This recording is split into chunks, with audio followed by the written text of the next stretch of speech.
अध्याय 251 स्कूलों की तुलना। अनुवादक टोफू, संपादक एलरिंथ। इंपीरियल कॉलेज में प्रवेश करने के बाद सभी का स्वागत करने के लिए जिम्मेदार शिक्षक ने तुरंत उन्हें उनके छात्रावासों में भेज दिया। अब चूंकि सभी लोग इंटरमीडिएट स्तर के जादूगर बन चुके थे, इसलिए उन्हें स्नातकोत्तर छात्र भी माना जा सकता था। इस प्रकार उनका जीवन स्तर काफी अच्छा था। छात्रावास में एक बड़ा हॉल था और सभी कमरे अलग अलग थे। छात्रावास अपेक्षाकृत ऊंचा था, इमारत के शिखर के बहुत करीब। मो फैन, जिसे रात के अंधेरे में साधना करना पसंद था, उसके लिए छत के पास रहना बेहतर था। अगर चांदनी सही जगह पर हो तो उसे सीढ़ियों का इस्तेमाल करने की भी जरूरत नहीं पड़ती। वो छाया से बचने की तकनीक का इस्तेमाल करके सीधे अपनी बालकनी से छत तक पहुंच सकता था। श्री गु हान, श्री कियू युहुआ, आप छात्र छात्राओं को यहाँ ले जाकर आराम क्यों नहीं कर लेते? कल अन्य विद्यालयों से 6 और विनिमय छात्र आ जाएंगे। समय आने पर एक दूसरे के विद्यालयों के लिए एक शिक्षण कार्यक्रम आयोजित किया जाएगा, प्रभारी शिक्षक ने उनसे कहा। इतनी जल्दी? गु हान चौंक गई। जादू के सभी विश्वविद्यालयों के बीच ज्ञान का आदान प्रदान करने का कार्यक्रम अत्यंत आवश्यक था। बस इसे इतनी जल्दी आयोजित करना ही सबको आश्चर्यचकित कर गया। क्या बात है, समय बिल्कुल सही है। ये हमेशा से साल का सबसे महत्वपूर्ण कार्यक्रम रहा है। इसके अलावा इस साल नोट्स की तुलना करने के साथ साथ प्रैक्टिकल भी बहुत जरूरी है। हम इसे जितनी जल्दी शुरू करेंगे उतना ही अच्छा होगा, शिक्षक ने हंसते हुए कहा। अगर ऐसा है तो ठीक है, मैं कल आपको यहाँ से लेने आऊंगा। पल इंस्टीट्यूट के विद्यार्थियों, आप भी जल्दी आराम कर ले। हम इंपीरियल कॉलेज आपकी उपलब्धियों के बारे में पहले ही सुन चुके हैं। हम आपके साथ थोड़ी प्रतिस्पर्धा की उम्मीद कर रहे थे, इसलिए जब समय आए तो कृपया हमारे प्रति नरमी बरतें, शिक्षक लू ने अपनी विनम्र मुस्कान में बनावटी विनम्रता का भाव दिखाते हुए कहा। गु हान का स्वभाव कुछ ठीक नहीं था। वो उस आदमी के सामने ठंडे लहजे में हम्फ करना चाहता था। नाटक करने का क्या फायदा? कौन नहीं जानता कि आपका इंपीरियल कॉलेज हमेशा से ही सबसे ज्यादा दिखावा करने वाला कॉलेज रहा है, और आप हमसे नरमी बरतने की भी हिम्मत करते हैं? शिक्षक लू के जाने के बाद मो फैन के चेहरे पर कई सवाल थे। श्री गु हान, ये प्रतियोगिता क्या है? तुम्हें इसके बारे में पता भी नहीं? शेन मिंगशियाओ ने तुरंत संदेह से जवाब दिया। भले ही हमें एक्सचेंज स्टूडेंट कहा जाता है, लेकिन सच्चाई ये है कि हम विश्वविद्यालय द्वारा अन्य विश्वविद्यालयों के छात्रों से प्रतिस्पर्धा करने के लिए भेजे गए लोग हैं। ज्यादा दबाव महसूस मत करो, बस अपने सामान्य साहस से उनका सामना करो। इसके अलावा अभी भी दूसरे स्कूलों के छात्र हैं, कियू युहुआ ने कहा। यह एक जैसा नहीं है। अन्य विश्वविद्यालयों के छात्रों की जीत या हार से कोई फर्क नहीं पड़ता, क्योंकि वे पहले से ही जानते हैं कि उनकी क्षमताएं इंपीरियल कॉलेज के बराबर नहीं है। हालांकि पर्ल इंस्टीट्यूट अलग है। अगर हम हारते हैं तो हम अपनी प्रतिष्ठा भी खो देंगे। इसके बारे में ज्यादा मत सोचो, वापस जाओ, ठीक से आराम करो और अपनी स्थिति को ठीक करो, श्री गु हान ने उन्हें सलाह दी। मो फैन तो यहाँ बिल्कुल अनजान होकर आया था। उसे नहीं पता था कि यहाँ पहुंचते ही उसे लड़ना पड़ेगा। धत तेरे की, ये तो मेरी उम्मीदों के बिल्कुल उलट है। श्री लू यिमिंग छात्रावास से बाहर निकले और अभ्यास मैदान की ओर चल पड़े। इंपीरियल कॉलेज हर साल इस आयोजन पर विशेष ध्यान देता था। शीर्ष स्थान पर बने रहने के लिए वे विनिमय छात्रों के विरुद्ध प्रतिस्पर्धा करने के लिए जिन छात्रों को चुनते थे, वे हजारों इच्छुक आवेदकों में से ही चुने जाते थे। उनमें से कुछ इतने प्रतिभाशाली थे कि उनके शिक्षक भी उनकी बराबरी नहीं कर पाते थे। इस बार उनके छात्रों ने विचारों के आदान प्रदान के लिए काफी समय से तैयारी की थी, खासकर वे छात्र जो लड़ाई में बेहतर थे। शक्ति के मामले में लू यिमिंग को पूरा विश्वास था कि ऐसे बहुत कम विश्वविद्यालय होंगे जिनके छात्र इंपीरियल कॉलेज को हराने में सक्षम हो। उनकी अजेयता का मुख्य कारण ये था कि ये सभी छात्र आपस में पहले ही युद्ध लड़ चुके थे। इससे टीम युद्धों में उनका सहयोग और भी बढ़ गया था। अभ्यास मैदान के बीच में नंगे हाथों और पत्थर जैसे मजबूत शरीर वाले एक व्यक्ति ने पूछा, श्री लू, क्या पर्ल इंस्टीट्यूट के विनिमय छात्र आ गए हैं? इस व्यक्ति ने अर्थ रिपल का कुशलतापूर्वक उपयोग किया। उसने सहजता से कुछ कदम बढ़ाए और अभ्यास मैदान के मध्य से बाहर की ओर चला गया। वे यहाँ हैं, श्री लू यिमिंग ने सिर हिलाया। हा हा हा हा, पर्ल इंस्टीट्यूट के ये मामूली लोग, ये हर रोज हमारे इंपीरियल कॉलेज का मजाक उड़ाते हैं। इस बार तो हमने आखिरकार तुम्हें बाहर निकाल ही लिया। बस देखते रहो, जब मैं तुम सबको पीट पीट कर जमीन पर गिरा दूं, तब देखेंगे कि सच पर सवाल उठाने की हिम्मत कौन करता है। मजबूत शरीर वाला आदमी सीना पीटते हुए जोर जोर से हंसने लगा। इसी समय सफेद कपड़े पहने एक सलीकेदार छात्र ने अपनी बात रखते हुए कहा, पर्ल इंस्टीट्यूट के लोगों की गर्जना तो हमेशा से ही तेज रही है, लेकिन बारिश की बूंदें छोटी छोटी होती हैं। वे मुंह चलाते हैं और हमारे अधीन होने से इनकार करते हैं। उनके पास कोई वास्तविक क्षमता नहीं है। मुझे तो अब बेचैनी भी होने लगी है। लू यिमिंग ने अपने छात्रों के उत्साह को देखा और हल्की सी मुस्कान दिखाए। पर्ल इंस्टीट्यूट और इंपीरियल कॉलेज के बीच प्रतिस्पर्धा महज कुछ वर्षों से नहीं चल रही थी। ये दोनों विशाल महानगर पहले से ही क्षेत्रफल के मामले में एक दूसरे के प्रतिद्वंद्वी थे। स्कूलों के लिए, जहां कई महत्वाकांक्षी युवा एकत्रित होते थे, प्रतिस्पर्धा अपरिहार्य थी।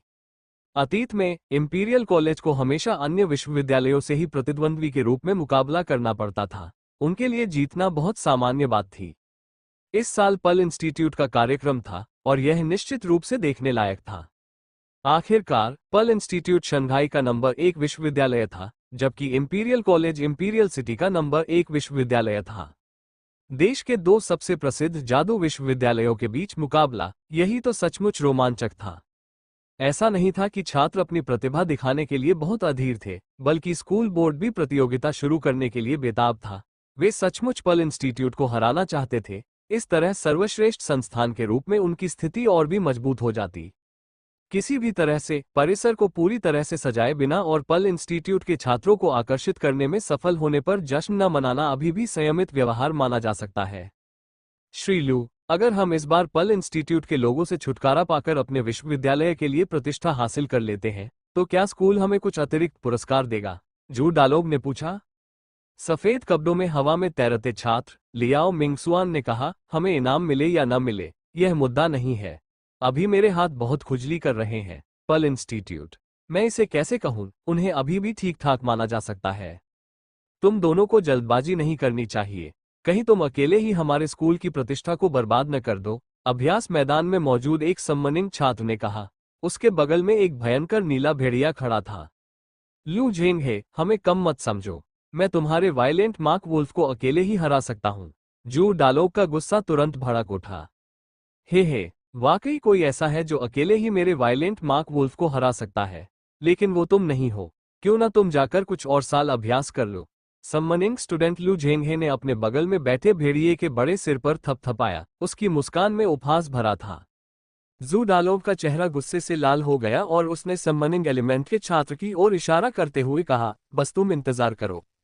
इस बार दूसरे विश्वविद्यालयों से मुकाबला करके मुझे ही सबसे बड़ा इनाम मिलेगा। पर्ल इंस्टीट्यूट की क्षमता को देखते हुए मुझे डर है कि अगर वे मिलकर भी लड़ें, तो भी मेरे वायलेंट मार्क वुल्फ को हरा नहीं पाएंगे। हा।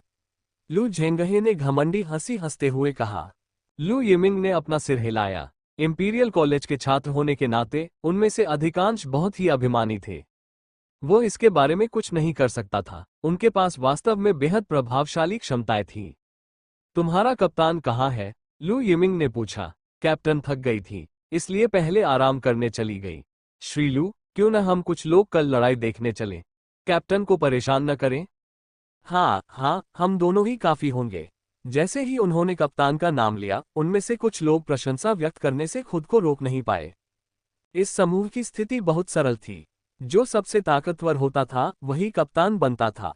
जब वे अपने कप्तान का चुनाव कर रहे थे, तब तो बेहद अहंकारी लू झेंगे ने भी कोई आपत्ति नहीं जताई।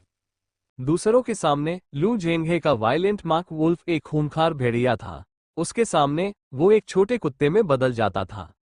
जैसे ही शाम हुई, मो फैन चुपचाप छत पर चला गया। शाही शहर की हवा दानव शहर से भी बदतर थी। शहर के किसी भी हिस्से में हो, तारों से भरा आसमान दिखना नामुमकिन था। बादलों ने रात को घोर अंधकार में बना दिया था और सब कुछ धुंधला दिख रहा था। चारों ओर पीली बूंदों की एक परत बिछी हुई थी, मानो प्रकाश पर प्रदूषण फैला हो। मो फैन ने आज रात भी ध्यान जारी रखने की योजना बनाई थी और वो उस सम्मनिंग एलिमेंट पर ध्यान केंद्रित करना चाहता था जो हाल ही में नेबुला में विकसित हुआ था। पता नहीं क्यों, लेकिन आज लिटिल लोच पेंडेंट कुछ अजीब सा लग रहा था। उससे एक विचित्र चमक निकल रही थी। मो फैन को ये बहुत अजीब लगा। पिछले कुछ दिनों के दौरान जब वो जादुई ऐतिहासिक स्थलों की सराहना कर रहा था, मो फैन विशेष रूप से श्री कियू युहुआ के पास अनडेड टूल्स से संबंधित मामलों के बारे में पूछने गया था। झाओ मान्यान द्वारा पहले कही गई बात को याद करते हुए, मृत्यु के बाद प्रकट होने वाले आत्मा अवशेष और आत्मा सार को देखा नहीं जा सकता था और इसलिए उन्हें एकत्र भी नहीं किया जा सकता था। केवल अमर जादूगर ही उन्हें नियंत्रित करने में सक्षम थे। यदि अन्य जादूगर आत्मा के अवशेष या आत्मा के सार को एकत्रित करना चाहते थे, तो उन्हें मरे हुए जादूगरों द्वारा निर्मित मरे हुए औजारों का उपयोग करना पड़ता था। आखिर यह छोटी सी मछली कहाँ से आए? यह एक अनमोल ध्यान उपकरण होने के साथ साथ एक अनडेड उपकरण भी थी। आज रात इस छोटी सी चीज से निकलने वाली रोशनी विशेष रूप से विचित्र थी। मो फैन ने अपनी बुद्धि का प्रयोग करके ये पता लगाने का फैसला किया कि वो क्या खोज सकता है। भूमिगत पवित्र जलप्रपात लिटिल लोच पेंडेंट के भीतर संग्रहित था और लगभग पूरी तरह से अवशोषित हो चुका था। युआन को भूमिगत पवित्र जलप्रपात की आभा का अनुभव इसलिए हो पाया क्योंकि लिटिल लोच पेंडेंट ने अपने भीतर संग्रहित भूमिगत पवित्र जलप्रपात की कुछ बूंदें उत्सर्जित की थीं। उस झरने को पुनः प्राप्त करना लगभग असंभव था। इसके अलावा लिटिल लोच पेंडेंट भी उससे जुड़ा हुआ प्रतीत होता था। अगर कोई उसे ले जाना भी चाहता तो भी असंभव था। स्पष्ट रूप से कहें तो ब्लैक वेटिकन के पास अब भूमिगत पवित्र झरने को प्राप्त करने की कोई संभावना नहीं बची थी। तुम इतना शोर क्यों मचा रहे हो? आधी रात को न सिर्फ तुम सो नहीं रहे हो बल्कि एक अजीब सी हरी रोशनी भी छोड़ रहे हो। मो फैन छत पर बैठा हुआ था और उलझन में लिटिल लोच पेंडेंट को देख रहा था। जैसे जैसे रात ढलती गई, नन्ही लोच मछली का पेंडेंट हरे रंग की रोशनी से जगमगाने लगा। बीच बीच में वह कांपने भी लगा। अगर मो फैन को इस बात का पूरा यकीन न होता कि नन्ही लोच मछली का पेंडेंट सचमुच एक पेंडेंट है तो वह उसे कोई जीवित प्राणी समझ बैठता। जैसे ही मो फैन का इरादा पेंडेंट के अंदर प्रवेश किया, वह ये देखकर हैरान रह गया कि लिटिल लोच पेंडेंट के अंदर वास्तव में एक खाली जगह थी। शायद उस समय उनकी साधना का स्तर पर्याप्त न होने के कारण उनकी इच्छाशक्ति लिटिल लोच पेंडेंट की दुनिया में पूरी तरह प्रवेश नहीं कर पाई थी। इस बार मो फैन को ठीक वैसा ही अनुभव हुआ जैसा पहली बार डायमेंशनल समनिंग का उपयोग करते समय हुआ था। उनकी इच्छाशक्ति मानो अपने स्वयं के तल से भिन्न किसी अन्य तल में थी। हालांकि मो फैन घबराया नहीं। 3 सीढ़ीदार पैगोडा जैसी संरचना में भी एक विशाल गुप्त स्थान छिपा होता है, तो रहस्यमय छोटी मछली के लटकन का अपना एक अलग संसार होना कोई आश्चर्य की बात नहीं थी। अन्यथा ये भूमिगत पवित्र झरने को कहाँ रखता? यह एकत्रित आत्माओं को कहाँ रखता? जैसे जैसे उसका ध्यान भटकता गया, उसे एहसास हुआ कि यह खाली जगह वास्तव में उतनी बड़ी नहीं थी। जैसे ही मो फैन गहरे हिस्सों की ओर बढ़ा, उसने तुरंत इसके बीचों बीच एक बेहद साफ नदी देखी। नदी से निकलने वाली आभा बिल्कुल भूमिगत पवित्र झरने जैसी थी। आप कह सकते हैं कि लिटिल लोच पेंडेंट के शून्य में एक कलकल करती नदी बह रही थी। मो फैन ने ध्यान से देखते हुए महसूस किया कि नदी के पानी के ऊपर हरे रंग की रोशनी का एक गोला मंडरा रहा है। नदी के ऊपर तैरते हुए ये बड़े बड़े जुगनुओं के झुंड जैसा दिख रहा था। हरी जुगनुओं की चमक एक निश्चित स्तर तक पहुंच चुकी थी। साफ नदी के ऊपर जगमगाते हुए वह और भी घनी होती जा रही थी, मानो बेहद खूबसूरत हो। हालांकि जब मो फैन को जुगनुओं की चमक का असली रूप समझ आ गया, तो वह उन्हें सिर्फ खूबसूरत नहीं मान सका। इसे अच्छे शब्दों में कहें तो नदी के ऊपर तैरती हुई चीजें आत्मा के अवशेष थीं। एक बुरे अर्थ में वे सभी आत्माएं थीं। बिल्कुल शुरुआत में जब मो फैन ने प्रशिक्षक बाय यांग से संबंधित स्पिरिट वुल्फ को मार डाला था, तब स्पिरिट वुल्फ की आत्मा लिटिल लोच पेंडेंट में समाहित हो गई थी। तब से जादुई जानवर और ब्लैक वेटिकन के वे लोग जिन्हें उसने मार डाला था, वे सभी प्रकाश के उन कणों में बदल गए और लिटिल लोच पेंडेंट में समा गए। मो फैन ने सोचा था कि वे सभी बेकार आत्मा अवशेष लिटिल लोच पेंडेंट के लिए भोजन बन गए होंगे, लेकिन किसने सोचा होगा कि वे सभी यहाँ मौजूद हैं, नदी के ऊपर मंडराते एक हरे लालटेन में परिवर्तित हो गए हैं। मो फैन भी हैरान था। उसे वास्तव में लिटिल लोच पेंडेंट की युद्ध की इन सभी लूटों को इकट्ठा करने की लत समझ में नहीं आ रही थी। सौभाग्यवश कुछ ही समय बाद हरी रोशनी मंद पड़ने लगी। हालांकि मो फैन को संदेह था, लेकिन चूंकि वो समझ नहीं पा रहा था कि क्या हो रहा है, इसलिए उसे समय बर्बाद करना बंद करना पड़ा। ये सभी आत्मा के अवशेष थे। आत्मा के उन सार तत्वों की तुलना में जिनका उपयोग स्टारडस्ट मैजिक टूल्स और नेबुला मैजिक टूल्स बनाने के लिए किया जा सकता था, इनमें रेत और सोने के दाने जितना ही अंतर था। चूंकि लिटिल लोच पेंडेंट को इन्हें इकट्ठा करना पसंद था, इसलिए उसने इसे ऐसे ही रहने दिया। एक लक्ष्य वाला पेंडेंट होना भी कोई बुरी बात नहीं थी। मो फैन ने अब लिटिल लोच पेंडेंट पर बिल्कुल ध्यान नहीं दिया। वह पूरी तरह से जादू के अभ्यास में लीन हो गया। जैसे ही रात का उत्तरार्ध शुरू हुआ, लिटिल लोच पेंडेंट एक बार फिर बेचैन हो गया और लगातार कांपने लगा। मो फैन ने अपनी आंखें खोलीं। जैसे ही वो पेंडेंट को डांटने वाला था, उसे अचानक एहसास हुआ कि पहले बिखरी हुई हरी रोशनी अब बहुत अधिक केंद्रित हो गई है। मो फैन ने अपनी आंखें चौड़ी कर ली और उसका मुंह इतना खुला हुआ था कि उसमें एक मुट्ठी समा सकती थी। बिखरी हुई हरी रोशनी और सघन हरी रोशनी दो बिल्कुल अलग चीजें थीं। पहली एक आत्मा का अवशेष थी जो रेत के एक कण के समान तुच्छ थी, और दूसरी आत्मा का सार थी जो सोने के समान मूल्यवान थी। समस्या ये थी कि उसने स्पष्ट रूप से न तो किसी से लड़ाई की थी और न ही किसी जादुई जानवर को मारा था, तो फिर पेंडेंट से आत्मा का सार कैसे उत्पन्न हो सकता था? इसके अलावा ये बिल्कुल असली चीज थी। मो फैन ने तुरंत अपनी शक्ति का प्रयोग करते हुए जांच की और अचानक महसूस किया कि नदी के ऊपर मंडरा रहे आत्मा के अवशेष अब वहां नहीं थे। नदी के ऊपर का स्थान पूरी तरह से खाली था। वहां केवल एक अत्यंत सघन दीप्तिमान आत्मा का सार था। ये चांदनी की तरह ही मनमोहक था। मो फैन उस तरह का इंसान नहीं था जिसे आसमान से मांस का पाई गिरता हुआ पसंद हो। उसे सुरक्षित महसूस करने से पहले हर बात स्पष्ट रूप से बताई जानी जरूरी थी। यह आत्मिक सार बहुत अचानक आया। ऐसा लगा जैसे इसे सड़क से उठा लिया हो। खुश होना एक बात थी, लेकिन उसका दिल अभी भी थोड़ा बेचैन था। इस झिझक को साथ लिए आखिरकार सुबह हो गई। मो फैन सुबह उठते ही बूढ़े शिक्षक क्यू युहुआ के दरवाजे पर पहुंचा। बूढ़े शिक्षक ने जम्हाई लेते हुए मो फैन को देखा और कहा, तुम इतनी जल्दी उठ गए, क्या बात है? सर, मैं अनडेड मैजिक टूल्स के बारे में एक किताब पढ़ रहा था। उसमें लिखा था कि सोल एसेंस इकट्ठा करने के अलावा उनमें एक बेहद खास क्षमता भी होती है। क्या आपको इसके बारे में पता है? मो फैन ने उनसे पूछा। बूढ़े शिक्षक की आंखें चमक उठी। ऐसा लगा जैसे उन्हें कोई और महान गुरु मिल गया हो जो इस तरह के अध्ययन में मग्न रहता हो। उन्होंने थके हुए स्वर में कहा, आपने ये किताब कहाँ पढ़ी? ये तो बहुत प्राचीन किताब होगी। दरअसल मुझे संयोगवश कुछ बहुत पुराने दस्तावेज मिले जिनमें कुछ अभिलेख लिखे हुए थे। जब मो फैन ने देखा कि रहस्यमयी होने का नाटक करते हुए उस बूढ़े शिक्षक की आंखें बेहद उत्साहित हो रही हैं, तो वह समझ गया कि इस बूढ़े व्यक्ति के पास निश्चित रूप से उसके मनचाहे प्रश्न का उत्तर है। इसलिए उसने उसे उस दिशा में निर्देशित किया जो वह जानना चाहता था। बूढ़े शिक्षक क्यू युहुआ ने मानो अपने जीवन भर के सारे रहस्य एक साथ प्रकट करते हुए फुसफुसाते हुए कहा, ऐसी अफवाह है कि एक ऐसा जादुई यंत्र है जो न केवल आत्मा के सार को एकत्रित करता है, बल्कि आत्मा के अवशेषों से भी जुड़ाव रखता है। ऐसा इसलिए है क्योंकि इस प्रकार का जादुई यंत्र उन आत्मा के अवशेषों को शुद्ध करके एक ठोस आत्मा का सार बना सकता है। ये सुनकर मो फैन को ऐसा लगा जैसे उसका पूरा शरीर रोशनी से जगमगा उठा हो। जैसा कि उम्मीद थी, लिटिल लोच पेंडेंट ने उन सभी आत्मा के अवशेषों को आत्मा के सार में बदल दिया था। रेत को सोने में बदलना। मो फैन ने लिटिल लोच पेंडेंट को चूमने से खुद को रोक नहीं पाए।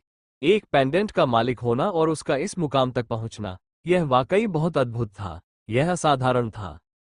अपने कमरे में लौटने के बाद मो फैन ने एक बार फिर पुष्टि करने के लिए अंदर जाकर देखा।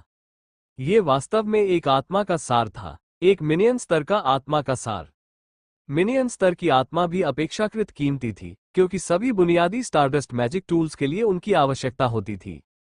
जब मो फैन इस बारे में सोच रहा था कि वह भविष्य में लिटिल लोच पेंडेंट का उपयोग करके कैसे बड़ी रकम कमा सकता है, तो उसे अनजाने में एक और भी बड़ी समस्या का पता चल गया। ऐसा प्रतीत हुआ कि वो आत्मा का सार निकालने में सक्षम नहीं था। छोटे लोच पेंडेंट, मुझे चिढ़ाओ मत। अगर मैं आत्मा का सार नहीं निकाल पाऊंगी, तो मैं इसे नीलामी में नहीं ले जा पाऊंगी। अगर मैं इसे बेच नहीं पाऊंगी, तो मेरे पास पैसे नहीं होंगे। मो फैन को समझ नहीं आ रहा था कि वो रोए या न रोए। उन्हें सोना तो मिल गया था, लेकिन वे उसे निकाल नहीं पाए। इस लिहाज से, अगर और सोना होता भी, तो उसका क्या फायदा? मो फैन ने इसका लंबे समय तक अध्ययन किया और पाया कि वह लिटिल लोच पेंडेंट से इस संघनित आत्मा सार को निकालने में असमर्थ था। यदि ऐसा है, तो परिष्कृत मिनियन स्तर का आत्मा सार भी एक सजावट मात्र ही क्यों न हो? क्या ऐसा हो सकता है कि उसने जल्दबाजी में कोई फैसला ले लिया हो? मो फैन आत्मा के सार का अध्ययन जारी रखते हुए थोड़ा अनिच्छुक था। उसने नाश्ता नहीं किया। उसने अपना सारा समय सड़क से उठाए गए सोने को निकालने की कोशिश में लगाया। मो फैन ने अपनी इच्छाशक्ति का प्रयोग करते हुए बार बार इसे हटाने का प्रयास किया। अंततः उसे एहसास हुआ कि यह आत्मा सार उसके आध्यात्मिक जगत के अलावा कहीं और नहीं जा सकता। यह अनुभूति एक आध्यात्मिक छाप जैसी थी। ऐसा लग रहा था मानो इस आत्मा के सार पर एक छाप अंकित हो गई हो और वो उससे दृढ़तापूर्वक बंधी हुई हो। सवाल यह है कि अपनी आध्यात्मिक दुनिया के भीतर इस विशेष आत्मा को रखने का क्या मतलब था? लंबे समय तक इसकी जांच पड़ताल करने के बाद ऊब चुके मो फैन ने आत्मा के सार को अपने बिजली के नेबुला की ओर ले जाने का फैसला किया। लाइटनिंग नेबुला बैंगनी रंग का था और अब आकाशगंगा की तरह सर्पिल आकार का था। विशाल आध्यात्मिक अंतरिक्ष में यह अत्यंत चमकीला था। जैसे ही मो फैन ने चमकते हुए आत्मा के सार को अंदर की ओर खींचते हुए देखा, उसे एहसास हुआ कि जुगनू जैसी यह चमक अनजाने में एक बिजली के तारे की ओर तैर रही थी। जैसे ही मो फैन ये समझने की कोशिश कर रहा था कि क्या हो रहा है, अचानक बिजली के तारे से एक विशेष चुंबकीय क्षेत्र निकलने लगा और उसने दीप्तिमान आत्मा सार को पूरी तरह से निगल लिया। अरे यार, इसे कैसे खाया जा सकता है? एक आत्मा का सार 3 लाख RMB के बराबर था। इसे ऐसे कैसे खाया जा सकता था? ये तो सरासर अन्याय था। सामान्यतः अत्यंत आज्ञाकारी तारा अचानक अपने रवैये में इतना परिवर्तन कैसे ला सकता है? इसने आत्मा का सार निगल लिया और उसे वापस उगलने से भी इनकार कर दिया। इस पूरी घटना ने मो फैन को पूरी तरह से अवाक कर दिया। शुरू में तो वो सिर्फ प्रयोग कर रहा था। किसने सोचा होगा कि यह आत्मा का सार ही निगल लिया जाएगा, और इसे उन्हीं तारों में से एक ने निगल लिया जिनका उपयोग उसने जादुई तारापथ बनाने के लिए किया था। ये स्थिति मो फैन की कल्पना से परे थी। मो फैन ने तुरंत श्री कियू युहाओ से दोबारा संपर्क किया और उनसे इस सब के बारे में कुछ स्पष्टीकरण पाने की उम्मीद की। एक तारा आत्मा के सार को निगल रहा है। बूढ़े शिक्षक ने मुस्कुराते हुए अपने चश्मे को ठीक किया। कियू युहुआ को अपने छात्रों द्वारा पूछे गए विचित्र प्रश्नों से बेहद खुशी मिलती थी। यदि वे उनका उत्तर दे पाते तो यह उनके उत्कृष्ट विद्वान होने का प्रमाण होता। मो फैन का सवाल थोड़ा पेचीदा था। कई किताबों में इस तरह की बातें दर्ज नहीं थीं। सौभाग्य से उस बूढ़े शिक्षक को कुछ ऐसी किताबें मिल गईं जिनमें ये बातें लिखी थीं। इसलिए उन्होंने अपना गला साफ किया और फिर उन बातों का लंबा चौड़ा ब्यौरा देना शुरू कर दिया जिनका इस सवाल से कोई लेना देना नहीं था। उसके बाद आखिरकार वे असली सवाल पर आए। आपको पहले से ही पता होगा कि आत्मा का सार एक बहुत ही मूल्यवान वस्तु है। ये जादूगर की साधना में बहुत मदद कर सकता है। आत्मा के सार का सबसे बड़ा उपयोग ध्यान के लिए जादुई उपकरण बनाने में होता है। चाहे वो तारा धूल का जादुई उपकरण हो या निहारिका का जादुई उपकरण, सभी का बहुत महत्व है। हालांकि शुरुआत में आत्मा के सार का उपयोग इस तरह नहीं किया जाता था। जब तक लोग तारा धूल ऊर्जा या निहारिका ऊर्जा पर शोध करने के लिए नेक्रोमेंसी का उपयोग नहीं करते थे, तब तक आत्मा के सार का उपयोग शक्ति बढ़ाने के लिए किया जाता था, कियू युहुआ ने समझाया। मजबूती? किस बात की मजबूती? मो फैन ने तुरंत पूछा। क्या तुम्हें यह भी पूछना पड़ रहा है? बेशक इसका इस्तेमाल सितारों को मजबूत करने के लिए किया गया था, वरना एक तारा आत्मा के सार को क्यों निगल जाएगा? कियू युहुआ ने अपनी दाढ़ी में मुंह दबाते हुए कहा। क्या यह सितारों को मजबूत करने में सक्षम है? हाँ, ध्यान के जादुई उपकरणों के आविष्कार से पहले आत्मा के सार तत्व इसी तरह बर्बाद हो रहे थे। अगर यह किसी तारे को मजबूत कर सकता है, तो क्या इसका मतलब यह है कि तारों से बने जादुई मंत्र भी मजबूत हो जाएंगे? मो फैन ने तुरंत पूछा। स्वाभाविक रूप से, यदि तारे को शक्ति मिलती है, तो मंत्र भी अधिक शक्तिशाली हो जाएंगे। तो क्या यह अच्छी बात नहीं है? मो फैन को खुशी का एक तेज झोंका महसूस हुआ। तो मंत्रों को बढ़ावा मिल सका, यह अच्छी खबर थी। ठीक वैसे ही जैसे ग्रेट निक्स फॉर्मेशन के नीचे जायंट शैडो स्पाइक डालते समय हुआ था। एक ग्रेट शैडो स्पाइक बढ़कर 6 हो गया था। इसने योद्धा स्तर के शापित जानवर को पूरी तरह से जकड़ लिया, जैसे कोई तितली फंसी हो। यहां तक कि इसने उसकी आत्मा में भी प्रवेश कर दिया। किसी मंत्र का इतना शक्तिशाली होना वाकई अद्भुत था। कियू युहुआ ने सिर हिलाते हुए कहा, मैंने भी यही कहा था कि यह संसाधनों की बर्बादी है। क्यों? मो फैन को ये बात समझ नहीं आई। आत्मा का सार अत्यंत अनमोल है। अगर आप किसी नीलामी में जाएं, तो आपको पता चल जाएगा कि इनकी कितनी मांग है। आत्मा का सार चाहे किसी भी स्तर का हो, स्टारडस्ट या नेबुला मैजिक टूल बनाने के लिए आवश्यक आत्मा का सार पर्याप्त मात्रा में उपलब्ध नहीं है। भला कौन इन आत्मा के सारों का उपयोग अपने सितारों को मजबूत करने के लिए करेगा? प्राथमिक जादू में कुल 7 सितारे होते हैं, है ना? जब आप उन 7 सितारों को मजबूत करते हैं, तभी आपको कोई विशेष अपग्रेड मिलता है। समस्या यह है कि जादूगर के मूर्ख होने के अलावा वो निश्चित रूप से अपने प्राथमिक जादू को पूरे 7 आत्मा के सारों से मजबूत नहीं करना चाहेगा, कियू युहुआ ने कहा। ये सुनकर मो फैन के चेहरे के भाव बदल गए। ऐसा लगता है कि वो उसी तरह का मूर्ख जादूगर था। महज 5 मिनट पहले ही उसकी चमकीली आत्मा का सार एक बिजली के तारे द्वारा पूरी तरह से निगल लिया गया था। इसीलिए भले ही मैजिक स्टॉर्स को मजबूत करने की तकनीक मौजूद है, लेकिन इसके लिए एक ऐसी आत्मा शक्ति का उपयोग करना होगा जो मानवता के लिए बहुत लाभकारी हो। इस तरह की शक्ति बढ़ाने की प्रक्रिया बहुत महंगी है। ये ठीक वैसा ही है जैसे आप अपने पैसे को लकड़ी के रूप में इस्तेमाल कर रहे हो, कियू युहुआ ने कहा। मो फैन ने इस बारे में सोचते हुए सिर हिलाया। धत तेरे की! अगर लिटिल लोच पेंडेंट के भीतर समाहित आत्मा के सार को निकाला और नीलाम नहीं किया जा सकता, तो वह केवल उनका उपयोग अपनी प्राथमिक जादुई शक्ति को मजबूत करने के लिए ही कर सकता है। एक प्राथमिक जादू के लिए 7 सितारों की आवश्यकता होती थी और उनमें से प्रत्येक को एक मिनियन स्तर के आत्मा सार से पोषित करने की आवश्यकता होती थी। तब उस सारे पैसे से वह एक योद्धा स्तर का आत्मा सार खरीद सकता था। इसके अलावा भले ही उसके मंत्रों की शक्ति बढ़ा दी जाए, फिर भी उसका प्रभाव शायद बहुत अधिक नहीं होगा। कम से कम यह मध्यम स्तर के जादू की शक्ति तक तो नहीं पहुंचेगा। श्री कियू युहाओ की बात पूरी तरह गलत नहीं थी। जब तक आप मूर्ख नहीं हैं, तब तक आप निश्चित रूप से ऐसा नहीं करेंगे। चलिए इस पर अध्ययन जारी रखते हैं। अगर मैं सचमुच इसे छीन नहीं सकता, तो मैं इनका इस्तेमाल सितारों को मजबूत करने के लिए ही कर सकता हूं। इस समय मो फैन को समझ नहीं आ रहा था कि हंसे या रोए। उनका इस्तेमाल अपने सितारों को मजबूत करने के लिए करना, ये नदी के ऊपर की जगह को सजाने से कहीं बेहतर था। अहम बात यह थी कि उन्हें देखकर वो बहुत परेशान हो जाता। सुबह एक अन्य स्कूल का इंपीरियल कॉलेज के साथ मॉक मैच था। दोपहर में पर्ल इंस्टीट्यूट और इंपीरियल कॉलेज के बीच मुकाबला होना था। इस बार का नकली युद्ध स्वाभाविक रूप से मुख्य आकर्षण था। युद्ध क्षेत्र खुलने से पहले ही वहां भारी भीड़ जमा होने की पूरी संभावना थी। मो फैन पूरी रात लिटिल लोच पेंडेंट के साथ खेलता रहा। बाकी लोग सुबह सुबह गुहान के पीछे पीछे दूसरे स्कूल के साथ लड़ाई देखने चले गए। मो फैन नहीं गया। वो वापस अपने बिस्तर पर जाकर अपनी लंबे समय से प्रतीक्षित नींद पूरी करने चला गया। वरना शाही कॉलेज के उन घमंडी लोगों से लड़ने की ऊर्जा उसके पास कैसे आती? जब मो फैन सो रहा था, तब बाकी छात्र युद्ध के मैदान में चले गए। युद्ध की व्यवस्था इस प्रकार थी कि सभी 6 विश्वविद्यालय आपस में लड़ेंगे। इनमें देश के उत्तर, दक्षिण, पूर्व और पश्चिम के विश्वविद्यालय शामिल थे और सभी अपने अपने क्षेत्रों में महत्वपूर्ण थे। हालांकि इंपीरियल कॉलेज के छात्रों को ज्यादा चिंता नहीं थी। वे सबसे ज्यादा पर्ल इंस्टीट्यूट के छात्रों से छुटकारा पाना चाहते थे। सुबह सुबह टीमों की बातचीत से प्रतिस्पर्धा की भावना तुरंत उभर आई। अपने सीधे सादे स्वभाव के कारण लुओ सोंग और जू डालोग ने तुरंत एक दूसरे से झगड़ा शुरू कर दिया। लुओ सोंग, तुम बड़े समझदार हो। तुम फीनिक्स की पूंछ नहीं बनना चाहते थे, इसलिए मुर्गी का सिर बनने के लिए भाग गए। अगर सोचे तो ये बात समझ में भी आती है। तुम्हारे जैसे किसी व्यक्ति के लिए शाही महाविद्यालय में तुम्हारी ताकत ज्यादा से ज्यादा औसत ही होगी। लड़ने की तुम्हारी बारी भी नहीं आएगी। जू डालोग ने अपनी बात को घुमा फिराकर नहीं कहा, जो कहना था कह दिया। ये सब देखते हुए श्री गुहान के मुंह का स्वाद खराब हो गया था। दफा हो जाओ, तुम फीनिक्स हो जबकि मैं मुर्गी हूं। जू डालोग, बदतमीजी मत करो। मुझे उनकी तरफ से माफी मांगने दो। जू डालोग बस थोड़े सीधे सादे इंसान है, कृपया उन्हें माफ कर दो। लू यिमिंग ने झगड़ा सुझाने के लिए जल्दी से आगे आकर कहा। बस कुछ ज्यादा ही सीधा बोल रहे हो। क्या शिक्षक लू यिमिंग सच में ऐसा सोचते हैं? गु हान ने ठंडे लहजे में कहा। गु हान का स्वभाव ठंडा और जल्दी गुस्सा होने वाला था।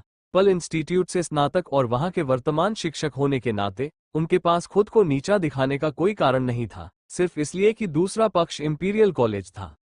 ये लू यिमिंग ने हड़बड़ी में विषय बदलते हुए अजीब सी मुस्कान के साथ कहा, जब मैंने आपको रिसीव किया था तब मुझे याद है कि कुल 9 छात्र थे। आज आप में से केवल 8 ही क्यों हैं? कियू युहुआ थोड़ा ज्यादा दयालु था। उसने जल्दी से गुहान की बात काटते हुए कहा, छात्र कल रात ठीक से सो नहीं पाया, इसलिए वो अभी सो रहा है। हाँ, आपको इतना दबाव महसूस करने की जरूरत नहीं है। ये तो सिर्फ एक नकली लड़ाई है। इसके बारे में सोचकर आपकी नींद क्यों खराब हो रही है?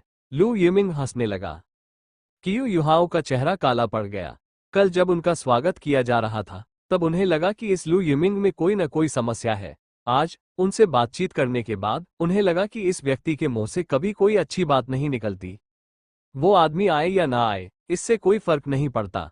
हम जैसे कुछ ही लोग तुम लोगों से निपटने के लिए काफी है।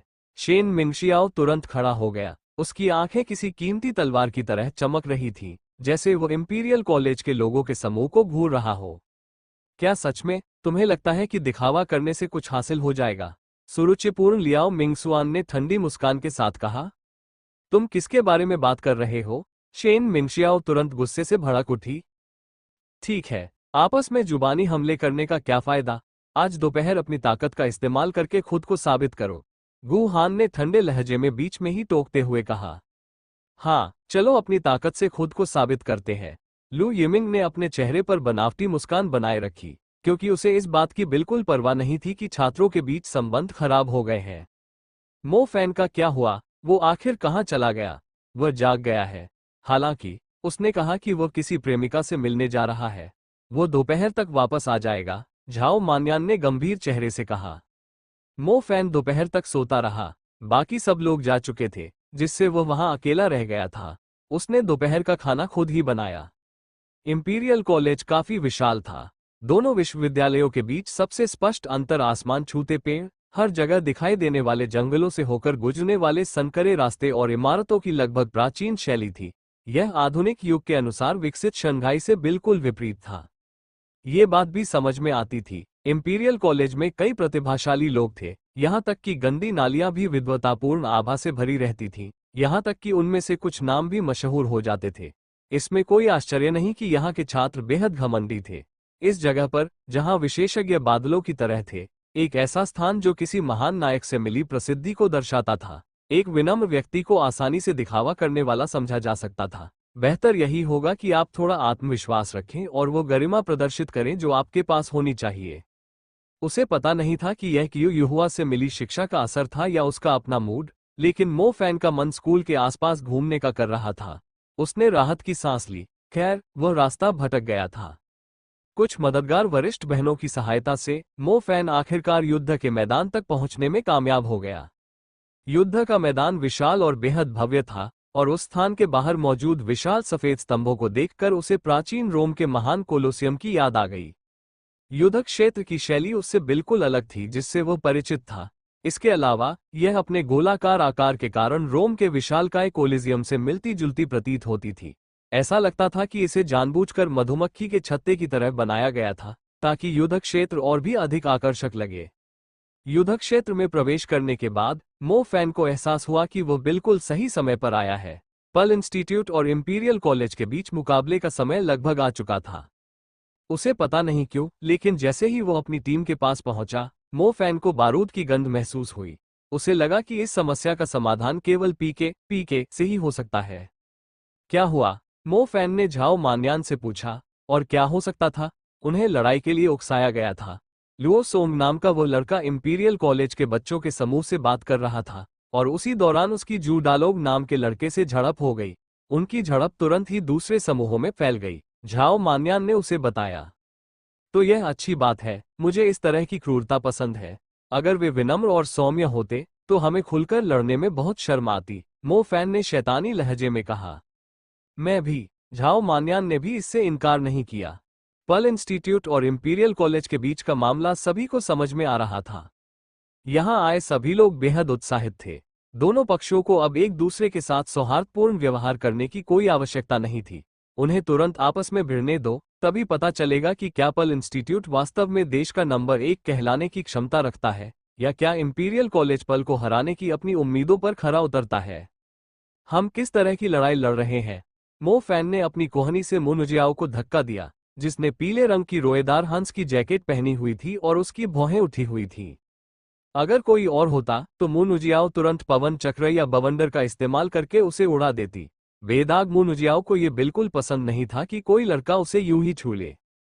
हालांकि, साथ रहने के कारण मुनुजियाओ पर उसका असर कम हो गया था। वह ऐसे बर्ताव करती थी मानो कुछ हुआ ही न हो। हम 4 खिलाड़ी भेजते हैं, और वे भी 4 खिलाड़ी भेजते हैं।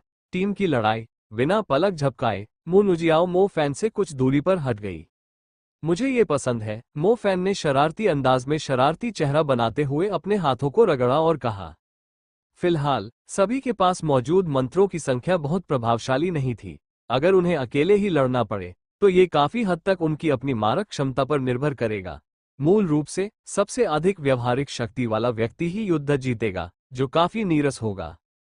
टीम युद्ध बिल्कुल अलग होगा। प्रत्येक तत्व के अपने मंत्र और विभिन्न प्रकार के जादुई उपकरण होंगे। उनका आपस में सहयोग और विभिन्न विद्याओं का मेल जोल अंतर को काफी बढ़ा देगा और एक जादूगर की युद्ध क्षमता और अनुकूलन कौशल की कड़ी परीक्षा लेगा। उत्साहित मत हो, तुम बाहर भेजे जा रहे दल का हिस्सा नहीं हो। झाओ मान्यान ने मो फैन के कंधे पर थपथपाया। क्यों? मो फैन अनिच्छुक था। अरे यार, तुम में ये कहने की हिम्मत भी है? तुम तो तब आए जब हमने नामों की सूची बना ली थी। ओह ओह, मैं रास्ता भटक गया था। सौभाग्यवश इंपीरियल विश्वविद्यालय ने दोहरी प्रतियोगिताओं के आयोजन के लिए सहमति दे दी। पहले दौर में पर्ल इंस्टीट्यूट ने शेन शियाओमिंग, लुओ सोंग, पेंग लियांग और झाओ मन्यान को भेजकर शुरुआत की। शेन मिंगशियाओ और लुओ सोंग ऐसे 2 लोग थे जो कमतर चीजों से संतुष्ट नहीं होते थे। उन्होंने विभिन्न विद्यालयों के अनेक शिक्षकों और छात्रों के साथ साथ कई सुंदर युवतियों और देवियों को भी उपस्थित देखा। यदि वे शाही महाविद्यालय को हराने में सफल हो जाते तो वे निस्संदेह तुरंत चर्चा का विषय बन जाते। शेन मिंगशियाओ, जिसे पर्ल इंस्टीट्यूट में हमेशा से ही भगवान का दर्जा प्राप्त था, स्वाभाविक रूप से इस अवसर को गंवाना नहीं चाहता था। वो लुओ सोंग और जू डालोग की दुश्मनी का फायदा उठाकर अपनी ताकत का प्रदर्शन कर रहा था। लुओ सोंग और जू डालोग के बीच गहरी दुश्मनी थी। मिलते ही दोनों ने तुरंत अपने अपने तत्व के घनिष्ठ लोगों का अभिवादन करना शुरू कर दिया। लुओ सोंग ने स्वाभाविक रूप से जू डालोग को चुनौती देने में पहल की। वो उसे हराना चाहता था। पेंग लियांग और झाओ मान्यान दोनों को श्री गु हान द्वारा सूचीबद्ध किया गया था और उन दोनों ने अपने शिक्षक के आदेशों का उल्लंघन करने का साहस नहीं किया। जू डालोग, लियाओ मिंगसुआन, जिंग जिंग, झाओ मिंगयुए, आप चारों बारी बारी से यह जिम्मेदारी संभाल सकते हैं। हमें निराश मत करना। लू युमिंग ने तुरंत चारों के नाम पुकारे। जी हाँ शिक्षक जी। इंपीरियल कॉलेज के चारों छात्र बाहर चले गए। जू डालोग एक ठेठ गठीला आदमी था। वह बिल्कुल भी जादूगर जैसा नहीं दिखता था। वह तो महिलाओं को चकमा देने में माहिर किसी निजी प्रशिक्षक जैसा लग रहा था। लियाओ मिंगजुआन बेहद शालीन था। स्वभाव के मामले में मो फैन को लगा कि वह उस कमीने शेन मिंगजियाओ जैसा ही है। महज कुछ लड़कियां जो उसे प्रेम पत्र लिखती थी और प्यार भरी निगाहों से देखती थी, उन्हें लगने लगा था कि वह भी राजकुमारों जितना ही महान है। जिंग जिंग और झाओ मिंगयुए महिला जादूगरनी थी। जब मो फैन और झाओ मान्यान एक साथ खड़े थे तब उन्होंने उन दोनों का ध्यानपूर्वक निरीक्षण किया और उन्हें लड़की ए और लड़की बी नाम देने का फैसला किया। ए एक ए था, बी एक बी था। वे दिखने में भी बहुत अच्छे थे, ऐसे कि पहली नजर में ही उन पर मोहित हो जाएं। मैं शर्त लगाता हूं कि हम हार जाएंगे, मो फैन ने झाओ मान्यान से कहा। क्या आप दूसरी तरफ की साधना देख सकते हैं? झाओ मान्यान ने अपनी भौहें उठाईं। शायद किसी और को ये बात पता न हो, लेकिन झाओ मान्यान को ये बात अच्छी तरह से पता थी कि साधना के मामले में मो फैन सबसे ऊंचा होना चाहिए। उच्च साधना वाले लोग तत्वों के उतार चढ़ाव के माध्यम से दूसरों की शक्ति का अनुमान लगा सकते हैं। मो फैन की हार के बारे में इतनी बड़ी बड़ी बातें सुनकर निश्चित रूप से यह पता चलता है कि उसे कुछ समझ आ गया है। मो फैन ने रहस्यमय ढंग से मुस्कुराया, लेकिन कोई जवाब नहीं दिया। मो फैन ने उनकी साधना नहीं देखी, ये तो बस उसकी एक सुखद कामना थी। धत तेरे की, अगर वे जीत गए तो मैं दुनिया को बचाने की अपनी अद्भुत क्षमता कैसे प्रदर्शित कर पाऊंगा? दोनों ओर जियामेन विश्वविद्यालय और हुआडोंग विश्वविद्यालय के रंगों वाली वर्दी पहने कुछ लोग बैठे थे। वे सब वहां बैठकर लड़ाई देख रहे थे और दूसरों की बदकिस्मती पर खुशी मना रहे थे। मो फैन ने अपनी शक्ति का इस्तेमाल करते हुए उन्हें तेजी से पार कर लिया। उसने महसूस किया कि चाहे कोई भी विश्वविद्यालय हो या उसकी रैंकिंग कैसी भी हो, यहाँ नकली युद्धों के लिए आए सभी लोगों का अभ्यास स्तर मध्यवर्ती जादूगर जैसा था। इतना ही नहीं, उनमें से अधिकांश काफी समय से मध्यवर्ती स्तर पर थे। इस बारे में सोचने पर बात समझ में आती है। महान विश्वविद्यालय की रैंकिंग तो आखिर रैंकिंग ही होती है। विश्वविद्यालय का नाम रोशन करने के लिए भेजे गए लोग तो विशेषज्ञों के भी महारथी होते हैं और उनमें से हर एक के पास प्रतिभाओं का विशाल भंडार होता है। मो फैन जैसे होनहार युवा भी काफी संख्या में होंगे। चूंकि वो सुबह नहीं आया था, इसलिए उसे ठीक से पता नहीं था कि उनकी खूबियां क्या है। खैर, लड़कियां तो काफी अच्छी लग रही थीं। इस तरफ पर्ल इंस्टीट्यूट और इंपीरियल कॉलेज के बीच सबसे भीषण युद्ध शुरू होने ही वाला था। नियमों का पालन करें। इस टीम युद्ध में सभी जादुई उपकरणों और औजारों का उपयोग प्रतिबंधित है। जादू का उपयोग मित्र बनाने के लिए करें, आवश्यकता से अधिक आगे न बढ़ें। इस बार के नियम सबके लिए अच्छे थे। शाही महाविद्यालय में उच्च परिवारों के शिष्य आम लोगों की तरह थे। उनके पास कोई न कोई असाधारण वस्तु न होना असंभव था। जादुई उपकरणों और औजारों को हटाकर उन्हें अपनी वास्तविक शक्ति पर निर्भर रहना पड़ेगा। दोनों पक्षों की तत्परता देखकर न्यायाधीश ने आदेश दे दिया। युद्ध शुरू हो गया। शुरुआत से ही दर्शकों को साफ महसूस हो रहा था कि ये लोग पहले जैसे नहीं रहे। पर्ल इंस्टीट्यूट की तरफ से उनकी संरचना थोड़ी अव्यवस्थित थी। देखने वालों को ये पता नहीं चल पा रहा था कि उनमें से आगे कौन है और पीछे सहारा देने वाला कौन है। वहीं इंपीरियल कॉलेज के चारों लोगों ने संभवतः 2 दिनों से अधिक समय तक एक साथ प्रशिक्षण लिया था। उनकी क्रॉस के आकार की संरचना तुरंत पूरी हो गई। सभी को स्पष्ट था कि यह प्रशिक्षण की कमी थी। ये साफ था कि पर्ल इंस्टीट्यूट के चारों लोग सिर्फ उपद्रवी थे। उन्हें एहसास हुआ कि इंपीरियल कॉलेज के लोग पूरी तैयारी के साथ आए थे, क्योंकि वे तुरंत अपनी अपनी जगहों पर पहुंच गए। झाओ मान्यान सबसे पीछे खड़ा था। एक मध्यवर्ती प्रकाश जादूगर होने के नाते वह ज्यादातर समय अपने साथियों की रक्षा करता था। विरोधी पक्ष की जादुई शक्ति अत्यंत तीव्र थी, विशेषकर जिंग जिंग नामक लड़की की। उसके पैरों के नीचे एक गहरे हरे रंग का तारा एटलस तेजी से संघनित हो रहा था। तारा एटलस के भीतर चमकते तारे लताओं में परिवर्तित हो गए थे, जो लड़की के लंबे पैरों के साथ साथ धीरे धीरे आपस में लिपटते हुए बढ़ रहे थे। जादू उसके शरीर के चारों ओर लिपट गया। उस लता को देखकर ऐसा प्रतीत होता था कि वह एक मध्यम स्तर की पादप जादूगरनी थी। यह मंत्र मुनुजियाओ के लिए अत्यंत परिचित था, जिसके पास भी पादप तत्व था। यह एक मध्यम स्तर की जादूगरी है, जल्दी करो और उसे हराओ। शेन मिंगशियाओ ने कमांडर की भूमिका संभालते हुए तुरंत लुओ सोंग को आदेश दिया। लुओ सोंग के चेहरे पर एक धूर्त मुस्कान थी। उसने उस मध्यवर्ती जादूगर के सुंदर तारा एटलस को नष्ट करने के लिए कोई खास प्रयास नहीं किया, बल्कि प्राथमिक पृथ्वी जादू को पूरा किया। मैं तुम्हें थोड़ा डरा दूंगा, देखते हैं तुम उस इंटरमीडिएट मैजिक को कैसे पूरा करोगे। लुओ सोंग ने अपने मोटे हाथों को जमीन पर पटका। समतल जमीन अचानक से मुड़ने लगी। ये मोड़ लगातार बदलते रहे और साथ ही जमीन की सतह तेजी से कांपने और फैलने लगी। क्रॉस बनाकर खड़े इंपीरियल कॉलेज के चारों छात्र तुरंत लड़खड़ाने लगे। क्या तुम्हें सच में लगता है कि पृथ्वी जादू सिर्फ तुम्हें ही आता है? ऐसा लग रहा था जैसे जू डालोग इसके लिए तैयार था।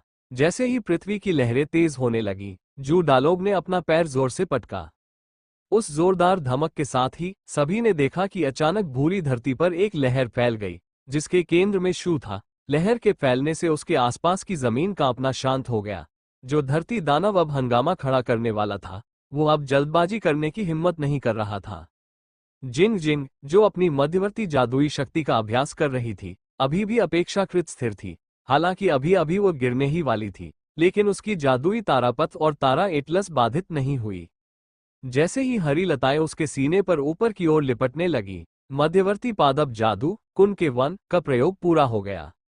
कुन का जंगल, जेल। जिंग जिंग का स्वभाव तुरंत बदल गया। उसकी आंखें पल इंस्टीट्यूट के चारों लोगों की ओर चमक उठी, जो अहंकार से भरी हुई थी। बेलों, झाड़ियों, राक्षसी शाखाओं और कांटों में फंसने का आनंद लो, वो चिल्लाए। कुन के जंगल का अनुभव मोफैन पहले भी एक बार कर चुका था। इसकी शक्ति निश्चित रूप से लोगों के एक समूह को अंदर फंसाने के लिए काफी थी। लताएं अत्यंत तेजी से बढ़ने लगी। लताओं पर लगे कांटे और नुकीले हिस्से स्पष्ट रूप से दिखाई दे रहे थे। उनके नीचे राक्षसी घासें थीं जो लगातार हिलती डुलती रहती थीं। यदि आप इस अजीब घास पर ध्यान नहीं देते, तो वे आपके पैरों को जकड़ लेती और उसके बाद अत्यंत कठोर चाबुक जैसी लताएं आपके पैरों को रस्सियों की तरह एक साथ बांधने लगती। कुन का जंगल बढ़ता जा रहा था। कुछ ही समय बाद इसने पल इंस्टीट्यूट के उन 4 लोगों के खड़े होने की जगह को झाड़ियों के एक विशाल पिंजरे में बदल दिया। अगर इस पिंजरे के अंदर मौजूद लोगों को जादू का इस्तेमाल करना था, तो उन्हें पहले इस घनी वनस्पति को नष्ट करना पड़ता। हालांकि इंपीरियल कॉलेज के लोगों में इस समस्या से निकलने का रास्ता खोजने के लिए उनका इंतजार करने का धैर्य नहीं था। वे सभी झाओ मिंग्युए नाम की लड़की को देख रहे थे, जिसने अपना पादप जादू पूरा कर लिया था और अब वो सीधे आगे बढ़ रही थी। वूश, भयंकर लपटें तेजी से आगे बढ़ी। लाल रोशनी ने तुरंत पूरे मैदान को रोशन कर दिया। उसके शरीर से ज्वालाएं निकली और लपटों के छल्ले बनाकर फैल गईं। उसकी तेज चीख के बाद सारी भयंकर ज्वालाएं उसके दाहिने हाथ पर केंद्रित होने लगी। वो क्या कर रही है? चेन बिंगशियाओ ने थोड़ा उलझन में पड़कर पूछा।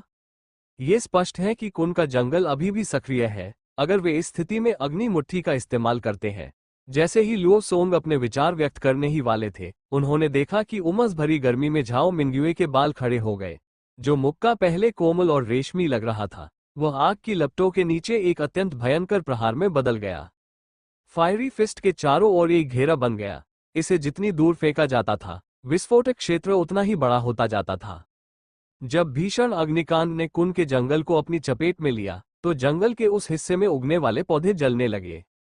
फायरी फिस्ट से निकली लपटें बहुत तेजी से फैली और कुछ ही सेकंड में कुन के जंगल को आग के सागर में बदल दिया।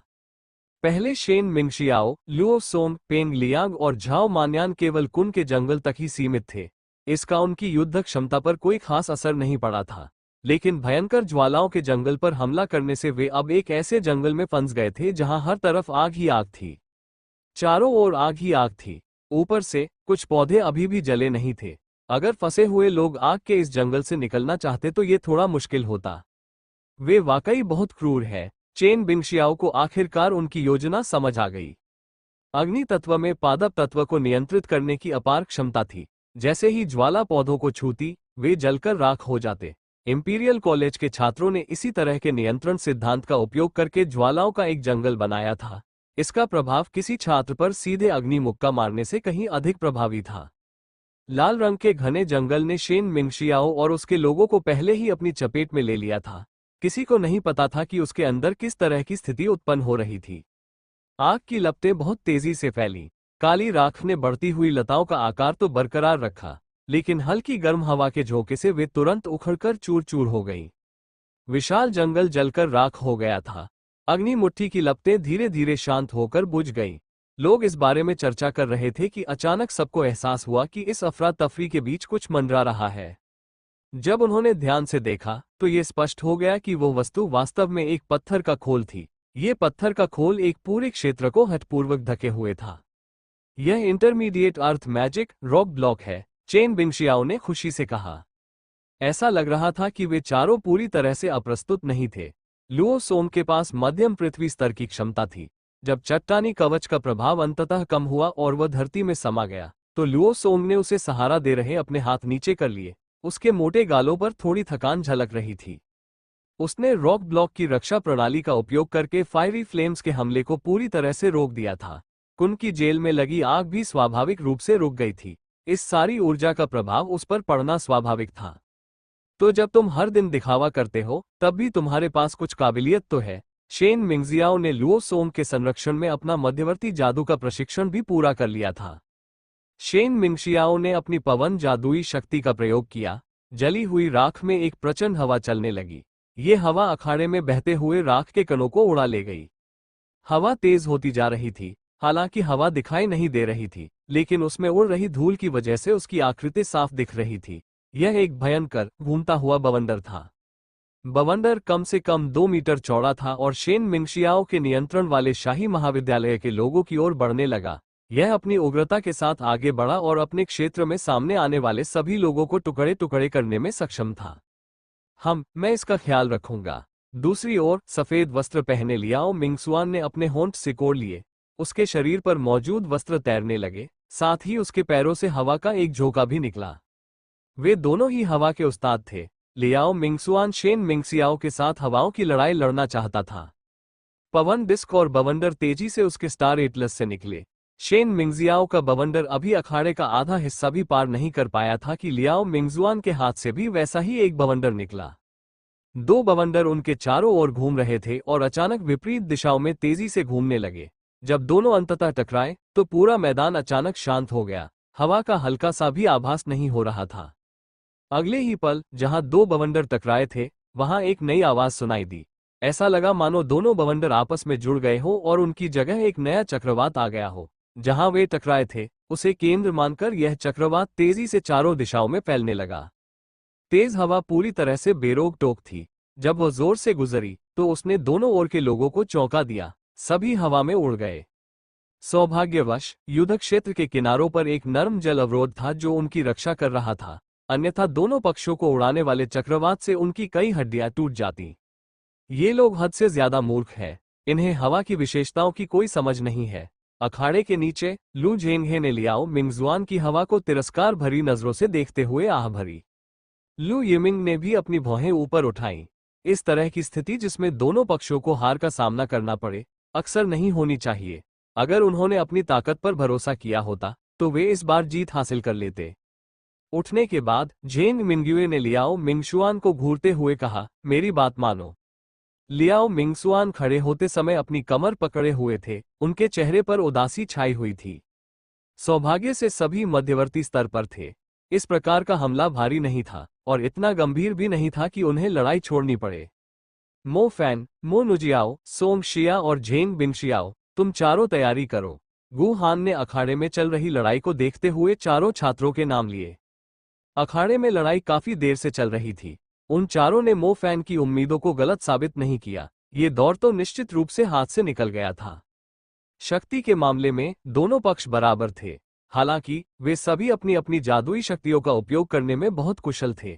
टीम वर्क के मामले में पर्ल इंस्टीट्यूट के चारों लोग स्पष्ट रूप से बहुत अव्यवस्थित थे।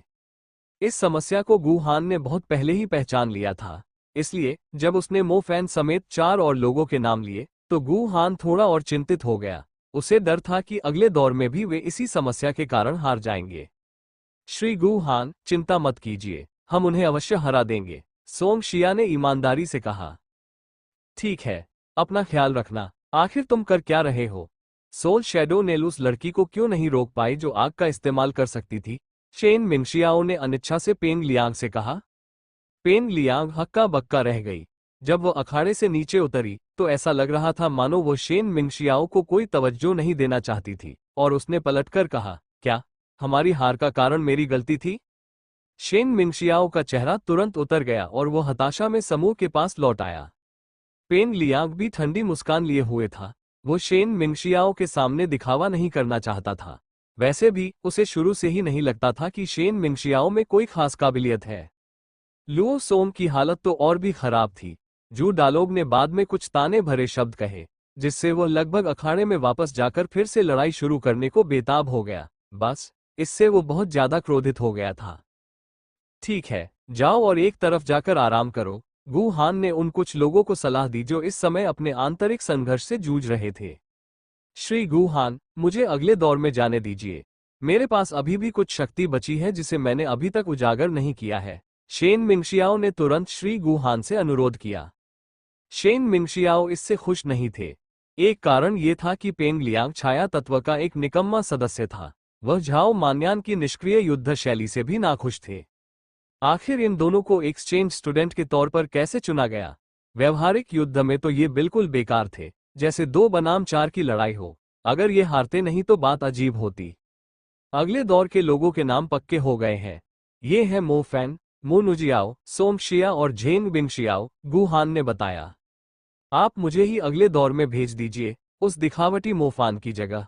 गुहान जी, मैं अगले दौर में हमारे लिए जरूर जीतूंगा। या फिर आपको लगता है कि हम दोनों दौर हार जाएंगे? शेन मिंगशियाओ का मिजाज साफ तौर पर बदल गया था और अब वो दिखावा नहीं कर रहा था। ये गु हान ने मो फैन की ओर देखा और फिर शेन मिंगशियाओ की ओर, जो बहुत दृढ़ निश्चयी थी। उनकी लड़ाई से यह स्पष्ट था कि शेन मिंगशियाओ की ताकत चारों में सबसे अधिक थी। हालांकि हार तो हार ही होती है। गु हान के पास मो फैन को पीछे हटने के लिए कहने का कोई कारण नहीं था। श्रीमान गु हान, इन चारों छात्रों के बीच तालमेल थोड़ा गड़बड़ा सा है। इंपीरियल कॉलेज के छात्र पूरी तैयारी के साथ आए थे।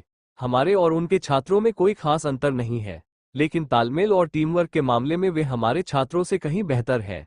जेंग बिंगशियाओ और मो फैन दोनों ही सम्मन है। सम्मनिंग में विशेषज्ञता रखने वाले ये दोनों छात्र जब एक ही मैदान में होते हैं तो उतने प्रभावी नहीं रह पाते, श्री ली जिंग ने कहा। ली जिंग, गु हान और क्यू युहुआ से पहले ही इंपीरियल कॉलेज आ गया था। वो मुख्य रूप से आदान प्रदान के लिए जिम्मेदार था। मो फैन आज सुबह वहां नहीं था, इसलिए उसे पता नहीं था कि कोई दूसरा शिक्षक टीम की देखरेख कर रहा है। यह महिला शिक्षिका शेन मिंगशियाओ का पक्ष लेती हुई प्रतीत हो रही थी। उसने आग में घी डाला जबकि गु हान थोड़ा हिचकिचा रहा था। असल बात यह थी कि गु हान को भी श्रीली जिंग की बात सही लगी। दूसरे समूह के 4 लोगों में से 2 का प्राथमिक तत्व सम्मनिंग था। उसका यह कहना नहीं था कि सम्मनिंग तत्व खराब है, बल्कि यह कि अगर सामने वाली टीम इसका मुकाबला कर ले तो उनकी हार निश्चित हो जाएगी। उसी क्षण झेंग बिंगशियाओ ने अपना मुंह खोला। चूंकि बात यही है, तो शेन मिंगशियाओ, तुम मेरी जगह ले सकते हो। शेन मिंगशियाओ ने अपनी भौहें ऊपर उठाईं। वो वास्तव में मो फैन की जगह लेना चाहता था, लेकिन चूंकि किसी और ने पहल करके वो जगह छोड़ दी, तो ये भी ठीक ही था। झेंग बिंगशियाओ, क्या आप वाकई ऐसा करना चाहती हैं? श्री गु हान ने थोड़ा आश्चर्यचकित होते हुए पूछा। चिंता मत करो, चिंता मत करो, ये सब हमारी जीत के लिए है। चूंकि शेन मिंगशियाओ को विश्वास है कि वह जीत सकता है, तो बेहतर यही होगा कि मैं अपनी जगह छोड़ दूं। जेंग बिंगशियाओ ने अपनी जगह को लेकर कोई विवाद नहीं करना चाहा और उसने विनम्रता का भाव दिखाया। मो फैन और जेंग बिंगशियाओ को सहपाठी माना जा सकता था। जब सम्मनिंग एलिमेंट के 6 लोगों की बात होती थी, तो मो फैन का मुकाबला करने में सक्षम एकमात्र व्यक्ति जेंग बिंगशियाओ ही थी। बाकी लोग तो बस उनका आदर करते थे। तो फिर आगे बढ़ो, इस बार हारना मत भूलना, कियू युहुआ ने कहा। चिंता मत करो, मैं ऐसा बिल्कुल नहीं करूंगी, शेन मिंगशियाओ ने आत्मविश्वास से कहा। शेन मिंगशियाओ अब पहले से ज्यादा तैयार था। जब उसने उसी टीम में मो फैन को देखा, तो उसे पेंग लियांग की याद आ गई। जो उसके लिए एक बड़ी बाधा था। उसने तुरंत ही मो फैन से कड़े लहजे में कहा, तुम बाद में मेरी बात ध्यान से सुनना, अपनी मर्जी से कोई जल्दबाजी वाला फैसला मत लेना। अगर हम हार गए तो तुम इसकी भरपाई नहीं कर पाओगे। इससे हमारे पूरे पल इंस्टीट्यूट की प्रतिष्ठा पर दाग लगेगा। पहले तो मुझे लगता था कि तुम थोड़े घमंडी हो, किसने सोचा होगा कि तुम इतने बेशर्म हो जाओगे। अगर तुम में ताकत नहीं है तो बेंच पर ही क्यों नहीं बैठ जाते। इधर उधर बेवजह उछलने का क्या मतलब। तुमने तो किसी की अच्छाई का फायदा उठाकर उनसे अपनी जगह छोड़ने को भी कहा। मो फैन जानता था कि शेन मिंगशियाओ उससे नाराज है और उसका रवैया देखकर उसने तय कर लिया कि अब वो जरा भी नरमी नहीं बरतेगा। तुम्हें आखिर क्या माना जा सकता है। मुझे समझ ही नहीं आता कि स्कूल तुम्हारे जैसे निकम्मे इंसान को, जिसे सिर्फ भीड़ को खुश करना आता है, एक्सचेंज प्रोग्राम के लिए यहाँ कैसे आने दे सकता है। शेन मिंगशियाओ गुस्से से बोली। मो फैन ने शेन मिंगशियाओ से लड़ना जारी नहीं रखा। वो मोनुजियाओ के साथ चलकर वहां से चला गया। शुरू में मो फैन को लगा कि लुओ सोंग सबसे ज्यादा परेशान करने वाला इंसान है, लेकिन शेन मिंगशियाओ तो उससे भी ज्यादा बुरा था। बेहतर होगा कि वो अच्छी खुशबू वाली मोनुजियाओ के पास खड़ा हो जाए ताकि उन दोनों की घिनौनी बदबू को दूर कर सके। शेन मिंगशियाओ की निगाहें मो फैन पर टिकी हुई थीं। मो फैन और मोनुजियाओ को हंसते हंसते बातें करते देख उसका चेहरा और भी उतर गया। शेन मिंगशियाओ का मोनुजियाओ के प्रति आकर्षण पूरे स्कूल को पता था। मो फैन के प्रति उसकी तीव्र नापसंदगी का मुख्य कारण मो फैन का मोनुजियाओ के साथ घनिष्ठ संबंध था। उसे समझ नहीं आ रहा था कि मोनुजियाओ जैसी असाधारण व्यक्तित्व वाली, देवी समान शख्सियत मो फैन जैसे बदमाश को अपने पास क्यों रहने देती है। शायद उसका स्वभाव अच्छा था और वह किसी के बारे में बुरा नहीं बोलना चाहती थी, इसलिए उसने इस बेशर्म आदमी को अपने आसपास मंडराने दिया। जियाओ जियाओ, जब समय आए तो कृपया मुझे और अधिक सुरक्षा प्रदान करना। अगर मैं जादुई उपकरणों का उपयोग नहीं कर सकता तो मेरे पास बचाव का कोई तरीका नहीं बचेगा, मो फैन ने मोनुजियाओ से बार बार कहा। मोनुजियाओ ने उसे नजरअंदाज कर दिया। उसके साथ उसका रिश्ता अभी उस स्तर तक नहीं पहुंचा था कि वह उसे इतने अंतरंगता से नाम से पुकार सके, लेकिन ये लड़का बिल्कुल भी शर्मीला नहीं था। वो उसे लगातार जियाओ जियाओ कहकर पुकारता रहता था। ये सुनकर उसे शर्म आती थी और उसे इस बात का बहुत पछतावा होता था कि जब वे साथ में किराए पर रहते थे तब उसने ए तुतु को वहां से क्यों नहीं हटाया। इस मुकाबले में अपनी पूरी ताकत लगा दो। अगर हम एक बार फिर हार गए तो हमारे स्कूल में हमारी कोई इज्जत नहीं रहेगी, मोनुजियाओ ने फुसफुसाते हुए मो फैन से कहा। मोनुजियाओ जानती थी कि मो फैन 3 अलग अलग तत्वों का उपयोग करने में सक्षम है। चुनकी वर्तमान स्थिति विद्यालय की प्रतिष्ठा से जुड़ी है, इसलिए उसे इस लड़ाई में पूरी ताकत लगा देनी चाहिए। देखते हैं। मैं नहीं चाहता कि बहुत से लोगों को मेरी अद्भुत प्रतिभाओं के बारे में पता चले, मो फैन ने फुसफुसाते हुए जवाब दिया, लेकिन उसके शब्दों में छिपी बेशर्मी ने मोनुजियाओ को पूरी तरह से अवाक कर दिया। पहले दौर में भेजे गए लोगों को वास्तव में बहुत मजबूत नहीं माना जा सकता। मुझे यह मानने से इनकार है कि इंपीरियल कॉलेज के पास केवल इतनी ही सीमित क्षमता होगी, सोंगशिया ने कहा। उन शब्दों से शेन मिंगशियाओ को बहुत असहज महसूस हुआ। मुझे भी ऐसा ही लगता है, मोनुजियाओ ने सहमति में सिर हिलाया। मो फैन, तुम्हारे पास समनिंग और लाइटनिंग एलिमेंट है ना? सोंगशिया में कमान संभालने की स्वाभाविक क्षमता थी।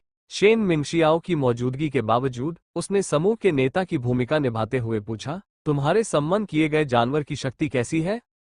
यह वॉरियर लेवल से सिर्फ एक कदम दूर है, मो फैन ने पूरी ईमानदारी से कहा। हम इस तरह की लड़ाई में तो ये बिल्कुल बेकार है। शेन मिंगशियाओ मो फैन पर मौखिक हमला करने का कोई भी मौका नहीं छोड़ना चाहती थी। लेकिन सोंगशिया ने अपनी भौहें सिकोड़ते हुए पूछा, तुम्हारे अनुबंधित जानवर का क्या हुआ? कॉन्ट्रैक्टेड बीस्ट एक ऐसी शक्ति थी जो मध्यवर्ती स्तर के सम्मनरों के पास होती थी। ये सम्मनर को एक युवा जादुई जानवर के साथ अनुबंध करने की अनुमति देती थी। इससे वो जादुई जानवर कॉन्ट्रैक्टेड बीस्ट में परिवर्तित हो जाता था। वह मुझे अभी तक कोई उपयुक्त नहीं मिला है, मो फैन ने उपेक्षापूर्वक उत्तर दिया।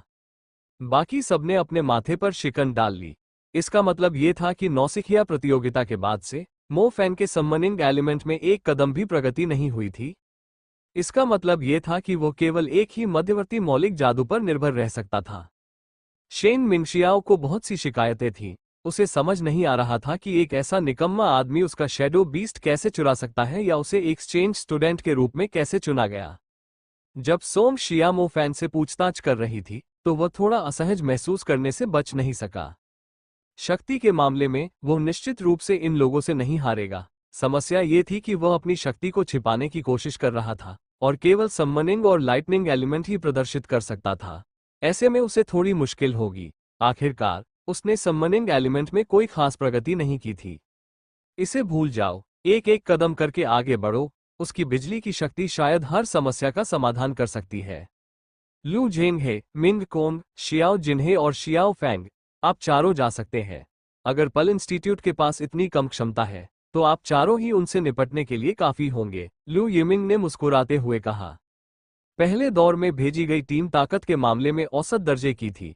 अगर पल इंस्टीट्यूट पहले दौर में भेजी गई टीम का सामना करने में सक्षम नहीं था तो दूसरे दौर में जीत हासिल करने की उनकी उम्मीदें धरी रह गईं। शिक्षक जी, मुझे जाने दीजिए। उसी क्षण बाहर लगे छाते से एक मधुर आवाज सुनाई दी, मानो बर्फ की घंटी की तरह बज रही हो। छतरी के नीचे बैठी लड़की पर सबकी निगाहें तुरंत टिक गईं। छतरी काफी बड़ी थी और सीढ़ियों के अंधेरे कोने में रखी थी। दोपहर की तेज धूप में ज्यादातर लोगों को पता ही नहीं चला कि वहां एक लड़की चुपचाप बैठी है, मानो कोई सुगंधित बर्फीला कमल हो। जब वह खड़ी हुई और उसकी अवर्णनीय शीतलता धीरे धीरे चारों ओर फैल गई, तब लोगों को पता चला कि इंपीरियल कॉलेज की टीम में वास्तव में इतनी खूबसूरत लड़की है। जैसे ही वो धूप में निकली, ऐसा लगा मानो चकाचौंध भरी धूप थोड़ी कम हो गई हो। हल्की बर्फीली धुंध छट गई और उसकी अद्भुत आकृति और उसकी कोमल टांगों पर लिपटे बर्फ जैसे सफेद बूट दिखाई देने लगे। उसकी गोल सीधी लंबी टांगें उसके लंबे विंडब्रेकर से आधी ढकी हुई थीं। बर्फ जैसे सफेद विंडब्रेकर ने उसकी त्वचा को कसकर पकड़ रखा था, जिससे उसके आकर्षक कर्व्स उभर कर आ रहे थे। उसकी कमर इतनी पतली थी कि दूसरों का मन करता था कि उसे छूकर चुटकी काट ले। उसका सीना बहुत बड़ा तो नहीं था, लेकिन उसके कोमल शरीर के कारण रेशमी कमीज के नीचे उसके स्तन थोड़े उभरे हुए और आकर्षक लगते थे। उनका कद काठी असाधारण रूप से आकर्षक था, लेकिन जो बात लोगों को सचमुच चकित कर देती थी वह थी उनकी निखरी त्वचा। उनके चेहरे की बनावट इतनी खूबसूरत थी कि मानो वे किसी चित्रकारी से निकली हो, उनमें कोई कमी नजर नहीं आती थी। अगर उनके चेहरे की कोई ऐसी बात बतानी हो जो परिपूर्ण न हो, तो वह थी उनकी उदास और भावहीन अभिव्यक्ति। हालांकि ये भी उनकी निर्मल सुंदरता का ही एक हिस्सा था। तेज धूप में उसके चांदी जैसे सफेद बाल बेहद आकर्षक लग रहे थे। साथ ही उसकी बर्फ जैसी सफेद त्वचा प्रकाश को प्रतिबिंबित कर रही थी, जिससे उसका व्यक्तित्व और भी निखर रहा था।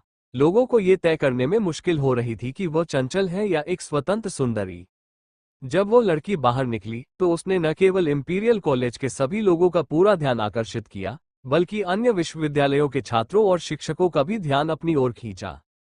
शुरू में तो सभी को लगा कि पल इंस्टीट्यूट से बुनी हुई सूती पोशाक पहने वो लड़की बेहद आकर्षक थी, लेकिन किसे पता था कि इंपीरियल कॉलेज ने एक ऐसी लड़की को छिपा रखा था जिसकी सुंदरता और आभा ने मानो उसे पूरी तरह से दबा रखा था। निंगसू, ये तुम्हारे आने के लिए काफी नहीं है। हम इनका खुद ख्याल रख सकते हैं। लू झेंगे ने तुरंत उसका अभिवादन किया। उसके चेहरे पर मुस्कान थी जो उसे खुश करने के इरादे से भरी हुई थी। लू झेंगे को देखने के बाद झाओ मिंग्युए नाम की महिला को गुस्सा आने लगा। उसे इस बेहद खूबसूरत लड़की के बारे में कोई अच्छी धारणा नहीं थी। सच तो यह है कि लू झेंगे काफी सीधी सादी थी। बाकी कुछ छात्र भी कुछ कहना चाहते थे, लेकिन उनके ठंडे चेहरे को देखकर उन्होंने अपने विचार मन में ही रख दिए। अगर कोई लड़की सिर्फ सुंदर होती तो उसकी एकमात्र क्षमता दूसरे पुरुषों का ध्यान आकर्षित करना होती। उन असाधारण पुरुषों से खुद को बेहतर साबित करने के लिए जो मौज मस्ती करने की उम्र में थे, आपको सुंदरता के साथ साथ वह ताकत भी हासिल करनी पड़ती थी जो पुरुषों को आपकी ओर आकर्षित करती थी। भले ही जू डालोग, लू झेंगे और लियाओ मिंगसुआन काफी अभिमानी थे, फिर भी वे अपनी कप्तान मू निंगसू के सामने चापलूस की तरह व्यवहार करते थे, या वे उदासीन और बेपरवाह होने का दिखावा करते थे। मू निंगसू, क्या तुम वाकई जाना चाहती हो? लू यिमिंग ने ईमानदारी से पूछा। मू निंगसुए ने कुछ भी स्पष्ट नहीं किया और युद्ध क्षेत्र की ओर चल पड़ी। बाहर भेजे जा रहे 4 लोगों में से एक, शियाओ जिंगहे नाम का व्यक्ति, इस समय बेशर्मी से मुस्कुराते हुए अपनी जगह निसंकोच देते हुए बोला, चूंकि मू निंगसू को आराम करना है तो मैं अपनी जगह आपको दे देता हूं, सीनियर। हालांकि इससे पल इंस्टीट्यूट की, जो पहले ही एक राउंड हार चुका है, और भी ज्यादा बेइज्जती होगी। हा हा हा। हाँ, उन्हें देखने दो कि सच्चा जीनियस क्या होता है, लू झेंगे ने कहा। अन्य विश्वविद्यालयों के छात्र ये देखकर दंग रह गए। इंपीरियल कॉलेज के छात्रों के व्यवहार को देखकर क्या लगा कि चांदी जैसे बालों वाली वो खूबसूरत महिला वास्तव में उनकी कप्तान थी। ये क्या हो गया? सुबह सुबह इतनी देर तक लड़ाई चली और पता चला कि उनकी कप्तान सामने ही नहीं आए। इससे तो उनका मुकाबला पूरी तरह से नाकाम हो गया। धत तेरे की, ये लड़की तो बिल्कुल मेरे सपनों की आदर्श शख्सियत जैसी दिखती है। उसे देखने के बाद मुझे ऐसा लगता है कि बाकी सारी लड़कियां बस तैरते हुए बादल हैं। तुम्हारा मतलब तैरते बादल से क्या है? झो युतोग, मैं तुम्हें आज ही जान से मार डालूंगा। आसपास के अखाड़े में इस बात पर चर्चा जारी रही, यहां तक कि फुसफुसाहट की आवाजें भी सुनाई दी। किसने सोचा होगा कि शाही महाविद्यालय की कप्तान असल में इतनी मनमोहक लड़की होगी? पल इंस्टीट्यूट की तरफ झाओ मान्यान और लुओ सोंग जैसे छिछोरे लोगों की निगाहें लगभग इंपीरियल कॉलेज की तरफ चली गईं। अरे यार, हम एक साल से ज्यादा समय से एक दूसरे से नहीं मिले, वो और भी खूबसूरत हो गई है। मो फैन जैसे गंभीर स्वभाव के व्यक्ति को भी फुसफुसाते हुए अपनी लार पोंछनी पड़ी। अगर यह प्राचीन काल होता तो इस तरह का रूप रंग सामंतों के बीच युद्ध शुरू करने के लिए काफी होता। वे निश्चित रूप से नरभक्षी होते और बहुतों को नुकसान पहुंचाने में सक्षम होते। वैसे देखा जाए तो मू निंगसू के साथ युवावस्था में भाग जाने के बाद से मो फैन को उससे मिलने का कोई और मौका नहीं मिला था, भले ही उन्हें पड़ोसी माना जा सकता था। मू निंगसू जवानी आने से पहले ही बहुत खूबसूरत थी। अब तो वो इतनी खूबसूरत हो गई थी मानो किसी चित्र से कमल की परी निकलकर आ गई हो। मो फान को इस बात का बहुत अफसोस हो रहा था कि उसने उस समय उसके साथ ठीक से संबंध क्यों नहीं बनाए। आखिर चावल पक जाने के बाद मुझ वोयुन की बकवास की परवाह कौन करेगा? अरे वाह, हम यहाँ व्यर्थ नहीं आए। अगर मुझे वो लड़की मिल जाए तो मैं अपनी सारी संपत्ति भी कुर्बान करने को तैयार हूँ। मैंने फैसला कर लिया है, वो लड़की मैं झाओ मान्यान हूँ जिसे मैं अपने वश में करूंगा। झाओ मान्यान ने ये प्रतिज्ञा करते हुए कहा। मैं तो अपनी साधना को भी नुकसान पहुंचाने को तैयार हूं। जेन बिनशियाओ ने जल्दी से सहमति जताई। पेन लियांग ने सहमति में सिर हिलाया। पहले जब यह निकम्मा शेन मिंगशियाओ किसी खूबसूरत लड़की को देखता था तो अनजान होने का नाटक करता था, लेकिन इस बार वह नाटक नहीं कर सका। उसकी निगाहें मु निंगसू के शरीर से हट ही नहीं पा रही थीं। तुम लोग इसके बारे में भूल जाओ। मो फैन ने अपने मुंह से टपकती लार पोंछी। क्यों, क्या वो लड़की पहले से ही किसी और की है? पेन लियांग ने पूछा। हाँ, वो मेरी पत्नी है, मो फैन ने गंभीरता से कहा। उन्होंने अपने जीवन में कभी इतना निर्लज्ज व्यक्ति नहीं देखा था। जब मो फैन ने कहा कि ये देवी जैसी सुंदरी उनकी पत्नी है तो हर कोई उन्हें इस तरह की तारीफ देने में सक्षम था। ठीक है, मैं तुम लोगों को अपने स्कूल की इज्जत के लिए लड़ने लाया हूं, न कि किसी औरत के लिए आपस में लड़ने और शुरू होने से पहले ही हारने के लिए, गु हान ने बीच में टोकते हुए कहा। शुरू में तो मुझे लगा था कि हमारे पास जीतने का मौका अभी भी है, अब तो ऐसा लग रहा है कि हम अपनी सारी प्रतिष्ठा खो देंगे, श्री ली जिंग ने आह भरी। वो अन्य शिक्षकों से पहले यहां आ चुका था और उसने मु निंगसू की शक्ति को देखा था। एक बार जब उसने कोई कदम उठाया तो संभावना थी कि वह अपने पक्ष के सभी लोगों को दबाना शुरू कर देगी। काफी कुछ देख लेने के बाद अब हम सोच सकते हैं कि हम उनसे कैसे लड़ेंगे, सोंग शिया ने तीखे स्वर में कहा। मो फैन ने सबकी ओर देखा। मो फैन मु निंगजू के लिए अपनी भावनाओं को छुपा नहीं रहा था, जबकि शेन मिंगजुआओ दिखावा कर रही थी। ये स्पष्ट था कि उसे देखकर वह लगभग बेहोश हो गया था, फिर भी वह इन सब बातों को अनदेखा करते हुए मुनुजियाओ का दिल जीतने की कोशिश जारी रखे हुए था। मुनुजियाओ पहले की तरह ही आलसी थी, उसे इन दो निर्दयी लोगों की जरा भी परवाह नहीं थी। इसके बजाय वो सतर्क थी और सफेद बालों वाली मु निंगजू पर सावधानीपूर्वक नजर रख रही थी। लड़की की आभा से ही उसे पता चल गया था कि उसकी शक्ति असाधारण है। भले ही वह जानबूझकर अपनी आभा नहीं फैला रही थी, फिर भी वह अपने आसपास के तापमान को प्रभावित कर सकती थी। वो एक बर्फीली आत्मा की तरह थी। वो जहां भी जाती हमेशा ठंडी सुगंध से घिरी रहती। मुनुजियाओ ने अपने वरिष्ठों से सुना था कि कुछ विशेष जादूगर जन्म से ही अद्भुत जन्मजात प्रतिभा के साथ पैदा होते हैं। उसने अनुमान लगाया कि शाही महाविद्यालय के कप्तान ठीक उसी प्रकार के व्यक्ति थे। बस सावधान रहना, वो जरूर एक हिम जादूगरनी होगी। जब हम युद्ध में होंगे तो मैं अपनी पूरी कोशिश करूंगी और उसे काबू में रखूंगी। तुम लोग जाओ और बाकी लोगों से जल्द निपटो ताकि हम मिलकर उससे निपट सकें, सोंग शिया ने आदेश दिया। उसकी बोध क्षमता मुनुजियाओ से किसी भी तरह कम नहीं थी। वो स्पष्ट रूप से यह महसूस कर सकती थी कि मु निंगसू से निकलने वाली मौलिक ऊर्जा अन्य लोगों से भिन्न थी। आग और बर्फ हमेशा से परस्पर विरोधी रहे हैं। अग्नि जादूगरनी होने के नाते सोंग शिया निश्चित रूप से दूसरे पक्ष को ठीक से नियंत्रित करने में सक्षम होगी। समझ गई। शेन मिंगशियाओ और मुनुजियाओ ने एक साथ सिर हिलाया। मो फैन अभी भी बगल में खड़ी अपनी पत्नी मु निंगसू को सावधानीपूर्वक देख रहा था। शुरू में मो फैन वास्तव में मु निंगसू की असाधारण जन्मजात प्रतिभा को लेकर बहुत संशय में था। उसे समझ नहीं आता था कि वो शहर में इतने सारे लोग उसकी इतनी प्रशंसा क्यों करते हैं। हालांकि अब उसे मौलिक आत्मा बीजों का अनुभव हो चुका था और वो अंततः समझ पाया कि यह लड़की कितनी भयानक थी। उसकी भयानक बर्फ शायद सिर्फ एक प्राकृतिक आत्मा बीज होने जितनी सरल नहीं थी। जब वो अखाड़े में आई तो जिस जमीन पर उसने कदम रखा वो जमकर बर्फ बन गई। उसने न तो किसी जादू का इस्तेमाल किया, न ही बर्फ की आभा छोड़ी। वो बस चलती रही। वो मानो एक बर्फ की महारानी थी। जहां भी वह जाती वो जगह बर्फ का क्षेत्र बन जाती। मो फैन ने पर्ल इंस्टीट्यूट में इस तरह की जन्मजात प्रतिभा वाला जादूगर पहले कभी नहीं देखा था। क्या आप चाहती हैं कि मैं संरचनाएं बनाऊं? लू झेंगहे ने मुनिंगसू से यह पूछते हुए ऐसा दिखाया जैसे वह उसका पक्ष जीतने की कोशिश कर रहा हो। मो फैन ने सिर हिलाया। उसकी बर्फीली, निर्मल आंखें प्रतिद्वंद्वी की ओर खड़ी मो फैन पर घूम गईं, मानो वो कुछ सोच रही हो। मो फैन को यहाँ एक्सचेंज स्टूडेंट के रूप में देखकर मुनिंगसू चौंक गई थी। युआन को हराने वाले मो फैन के उस अद्भुत दृश्य को याद करते हुए मुनिंगसू ये सोचने पर मजबूर हो गई कि पर्ल इंस्टीट्यूट में रहते हुए मो फैन ने किस तरह की उपलब्धि हासिल की होगी। सबसे महत्वपूर्ण बात यह थी कि वो उसकी क्षमताओं से अवगत थी। वो अपनी टीम को पर्ल इंस्टीट्यूट के खिलाफ हारते हुए नहीं देखना चाहती थी। भले ही परिणाम बराबरी का हो, यह इंपीरियल कॉलेज के लिए बहुत बड़ी शर्म की बात होगी।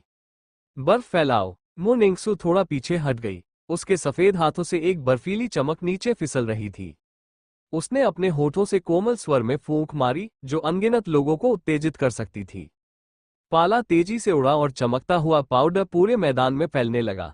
ठंडी हवा तुरंत पूरे वातावरण में फैल गई।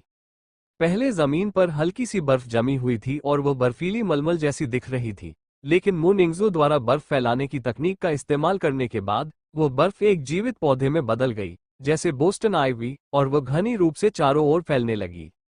रेतीला युद्ध क्षेत्र पल भर में जमकर झुर्रियों से भर गया था। चारों ओर सफेदी छा गई थी, यहां तक कि युद्ध क्षेत्र पर बने जल अवरोधक का बचा हुआ पानी भी बर्फ में बदल गया था। इस तरह के अविश्वसनीय परिवर्तन को देखकर सभी के चेहरे के भावों में बहुत बदलाव आया। क्या ये सचमुच एक बर्फीला क्षेत्र है? अखाड़े के नीचे खड़े गुहान, कियू युहुआ और ली जिंग ने इस घटना को विस्मय से देखा। उन्होंने उन्नत स्तर और आत्मा श्रेणी के मौलिक बीजों से नीचे के किसी भी व्यक्ति के पास इस प्रकार का डोमेन होने के बारे में कभी नहीं सुना था। डोमेन जैसी क्षमता हमेशा एडवांस्ड लेवल में ही दिखाई देती थी। इनमें से सबसे क्लासिक शेडो एलिमेंट का न्यक्स रेजिम था। निक्स शासन छाया प्राणियों और छाया प्रकार की चीजों को छोड़कर सभी तत्वों को दबाने में सक्षम था। इसके अलावा ये छाया क्षमताओं को भी काफी हद तक बढ़ा सकता था। इसकी शक्ति का अनुभव मो फैन ने स्वयं किया था। अन्य तत्वों में भी इसी प्रकार डोमेन मौजूद थे। हालांकि मौलिक क्षेत्र आमतौर पर तभी अस्तित्व में आता था जब आप मौलिक बीज के आत्मा स्तर तक पहुंच जाते थे। मुनिंगसू जैसी एक मध्यवर्ती जादूगरनी के पास ऐसी क्षमता होना, क्या इसका मतलब यह नहीं था कि वो अपने स्तर पर अद्वितीय थी? धत तेरे की, उसका क्षेत्र मुझे पूरी तरह से दबा देगा। सोंग शिया का चेहरा गुस्से से लाल हो गया। उसकी ज्वालाएं सामान्य स्तर की थीं। आत्मा स्तरीय बर्फ के सामने वे दब जाती। किसने सोचा होगा कि इस महिला के स्पिरिट ग्रेड आइस सीड में इतनी भयानक क्षमता होगी? उसकी अग्नि शक्ति तो निश्चित रूप से दब जाएगी। उसके लिए लड़ना नामुमकिन हो जाएगा। सोंग शिया बेहद अनिच्छुक थी। उसने दांत भींचे और पहल करते हुए अपना फायर स्टार एटलस शुरू किया। सोंग शिया की अग्नि साधना मो फैन से कुछ कम नहीं थी। तारा एटलस बनाने की उसकी गति भी बहुत कुशल थी। हालांकि तारा एटलस बनाते समय उसे अपने पैरों से एक असहनीय ठंडक महसूस होने लगी। ठंडक के कारण वो तुरंत तारा एटलस से अलग हो गई। असफलता। उसका स्टार एटलस का चित्र असफल रहा। सोंग शिया का चेहरा बेहद बदसूरत था। उसने इसका हजारों बार अभ्यास किया था। भला वह कैसे असफल हो सकती थी? यह उसके लिए बहुत बड़ी शर्मिंदगी थी। बाकी लोगों पर इसका असर नहीं पड़ना चाहिए। ये पहली बार था जब शेन मिंगशियाओ किसी ऐसे व्यक्ति से लड़ रहा था जो किसी डोमेन का उपयोग कर सकता था। उसके चेहरे पर गंभीरता अपने चरम पर थी। मुन उजियाओ ने भी अपनी भौहें सिकोड़ी। उनके पादप तत्व और पवन तत्व हिम क्षेत्र से दब नहीं पाए, लेकिन उनकी सबसे शक्तिशाली शक्ति सोंग शिया नाकाम हो गई। इससे उन्हें लगा कि यह लड़ाई पूरी तरह व्यर्थ हो गई है। लेकिन चाहे कुछ भी हो जाए, वे डर नहीं सकते थे। डोमेन केवल गोलीबारी को रोकने में सक्षम था। उनकी मूल योजना सोंग शिया को उसे रोकने के लिए इस्तेमाल करने की थी, जबकि वे अन्य लोगों से निपटेंगे और फिर मिलकर उससे निपटेंगे। लेकिन अब जब उन्होंने इस पर गौर किया, तो उन्हें पहले उससे निपटने के लिए एक साथ आना होगा। क्या बर्फ का क्षेत्र केवल आग को ही दबा सकता था, यह एक ऐसी बात थी जिसके बारे में वे निश्चित नहीं थे। धत तेरे की, मेरी रफ्तार भी धीमी हो गई, शेन मिंगशियाओ ने गुस्से में कहा। शेन मिंगशियाओ का प्रमुख तत्व वायु था। जब वह अपनी तारापथ शक्ति का प्रयोग करता था तो वह सामान्यतः वायु क्षेत्र में तेजी से गति कर पाता था और केवल अपनी परछाई का हल्का सा निशान छोड़ता था। हालांकि उसके पैरों के नीचे जमी बर्फ ने उसकी गति को बुरी तरह प्रभावित किया। उस ठंडी बर्फ के कारण उसे ऐसा महसूस हो रहा था मानो वह भारी हिमपात में दौड़ रहा हो। विंड ट्रेल और फ्लोटिंग शैडोज की गति विंड ट्रेल और फ्लैश स्टेप्स के दूसरे स्तर की गति के आसपास भी नहीं थी। अगर सामने वाली टीम में भी कोई ऐसा विंड मैजिशियन होता जो इस डोमेन से बंधा हुआ न होता तो उसकी धीमी गति निश्चित रूप से हार जाती। बिजली का प्रहार, क्रोध का झटका। जैसे ही वे बर्फ के क्षेत्र में प्रवेश कर रहे थे, इंपीरियल कॉलेज के लोगों ने तुरंत हमला शुरू कर दिया। एक प्राथमिक बिजली का जादू, बैंगनी बिजली की लकीरें जमीन पर जमी बर्फ का सहारा लेकर आगे बढ़ रही थीं। पल भर में सबके पैरों के नीचे की जमीन एक लंबी बिजली की चाप में बदल गई और उससे कड़कने की आवाज आई। आइस स्प्रेड में गति को काफी कम करने की क्षमता थी। इसमें लाइटनिंग स्ट्राइक के लकवाग्रस्त प्रभाव को भी जोड़ दें तो पर्ल इंस्टीट्यूट के छात्रों को चलने फिरने में कठिनाई होगी। घबराओ मत, मैं उनका ख्याल रखूंगा। जब मो फैन ने देखा कि सब लोग छिपने वाले हैं तो वह बोल पड़ा। इस समय सोंग शिया, मु नुजियाओ और शेन मिंगशियाओ को याद आया कि मो फैन भी एक बिजली का जादूगर था। बिजली का प्रहार जमीन पर स्वतंत्र रूप से चलने में सक्षम नहीं हो सकता है। मो फैन सबसे आगे खड़ा था और जमीन पर तेजी से आगे बढ़ती बिजली की लकीरों का सामना कर रहा था। एक बैंगनी रंग की बिजली की चाप निकली और उस चाप ने अपने प्रतिद्वंदी के बिजली के हमले को अपनी ओर निर्देशित करना शुरू कर दिया। बिजली की चाप अजगर की तरह थी। जब उसने देखा कि मो फैन के शरीर पर बिजली है तो वह अपने शिकार की तलाश में निकले अजगर की तरह हरकत करने लगी और तेजी से मो फैन के चारों ओर लिपट गई। देखते ही देखते मो फैन पूरी तरह से बिजली की चाप से ढक गया। बिजली की मार से दूसरों को लकवाग्रस्त करने और उन पर प्रहार करने की क्षमता होती है। हालांकि मो फैन को इसका कोई असर महसूस नहीं हुआ। जैसे ही उसने इसे अपने हाथ में पकड़ा, दूसरे स्तर के लाइटनिंग नेबुला की आभा फैलने लगी, जिससे मो फैन को नुकसान पहुंचाने की कोशिश कर रहे लाइटनिंग आग को तुरंत डर लग गया। अब मेरी बारी है, बिजली की मार। मो फैन ने सारी बिजली को अपनी शक्ति में परिवर्तित कर लिया, क्योंकि उसके सिर के ऊपर आकाश में काले बादल घिरने लगे थे। मो फैन के आदेश के बाद दोगुनी शक्ति से भरी बिजली की मार ने इंपीरियल कॉलेज के 4 लोगों पर हमला करते हुए जमीन पर प्रहार किया। ये बच्चा वाकई साहसी है, बिजली तत्व का उपयोग करने वाले मिंग कोम ने ठंडे स्वर में कहा। पवित्र ढाल, रक्षा करो। मिंग कोम को करारा झटका लगा। उसके पास अपनी इंटरमीडिएट लाइट मैजिक का इस्तेमाल करने के अलावा कोई चारा नहीं था, वरना लाइटनिंग स्ट्राइक उसकी टीम के लिए बहुत बड़ी मुसीबत बन जाती। किसी दूसरे की बिजली को अवशोषित करके उसका प्रतिकार करना, ये तभी संभव था जब आपको बिजली पर अपनी पकड़ पर पूरा भरोसा हो। इसके लिए न केवल आपकी साधना का स्तर दूसरे व्यक्ति से अधिक होना चाहिए था, बल्कि प्रतिद्वंदी की बिजली का प्रहार होने से ठीक पहले आपको अपना तारापथ भी पूरा करना होता था। अगर ऐसा नहीं हुआ तो बिजली उत्पन्न नहीं हो पाएगी और संभवतः उपयोगकर्ता पर ही पलटवार करके उसे बुरी तरह घायल कर सकती है। मो फैन ने अपने स्टार एटलस को पूरा करते समय प्रतिद्वंद्वी के लाइटनिंग स्ट्राइक को देखा था। अगर इस प्रक्रिया में कोई चूक हो जाती तो उसे लाइटनिंग स्ट्राइक से बचाव के लिए अपने शरीर का इस्तेमाल करना पड़ता। बहुत बढ़िया, सोंग शिया ने प्रशंसा करते हुए कहा। मु नुजियाओ की आंखें भी थोड़ी चमक उठी। पर्ल इंस्टीट्यूट का यह महान दानव वाकई बेहद निर्भीक था। उसने बिजली को दुगुनी ऊर्जा के साथ दूसरे व्यक्ति पर वापस लौटा दिया, जिससे दूसरे जादूगर के पास इसे रोकने के लिए अपनी मध्यवर्ती जादुई शक्ति का उपयोग करने के अलावा कोई विकल्प नहीं बचा। सभी के पास सीमित मात्रा में माना शक्ति थी। मध्यवर्ती जादू का उपयोग वे असीमित रूप से नहीं कर सकते थे। हर बार मध्यवर्ती जादू का उपयोग करने पर उनकी बहुत सारी माना शक्ति खर्च हो जाती थी। इसलिए यदि वे प्राथमिक जादू का उपयोग करके अपने विरोधियों को बचाव के लिए मध्यवर्ती जादू का उपयोग करने के लिए मजबूर कर पाते तो उन्हें लाभ होता। तुम्हारी ये छोटी सी चाल कुछ ज्यादा ही सतही थी। इन्हें तो मैं संभाल लूंगा। लू जेंगे दूसरों के सामने अपना हद से ज्यादा घमंड दिखा रहा था। यह आदमी शुरू से ही सबसे पीछे खड़ा था। इसका कारण डर नहीं था, बल्कि यह था कि जब तक वह अपने अनुबंधित पशु को बुला सकता था तब तक विरोधी पक्ष को आसानी से हराया जा सकता था। समनिंग एलिमेंट के स्टार एटलस को बनाना अत्यंत श्रमसाध्य था।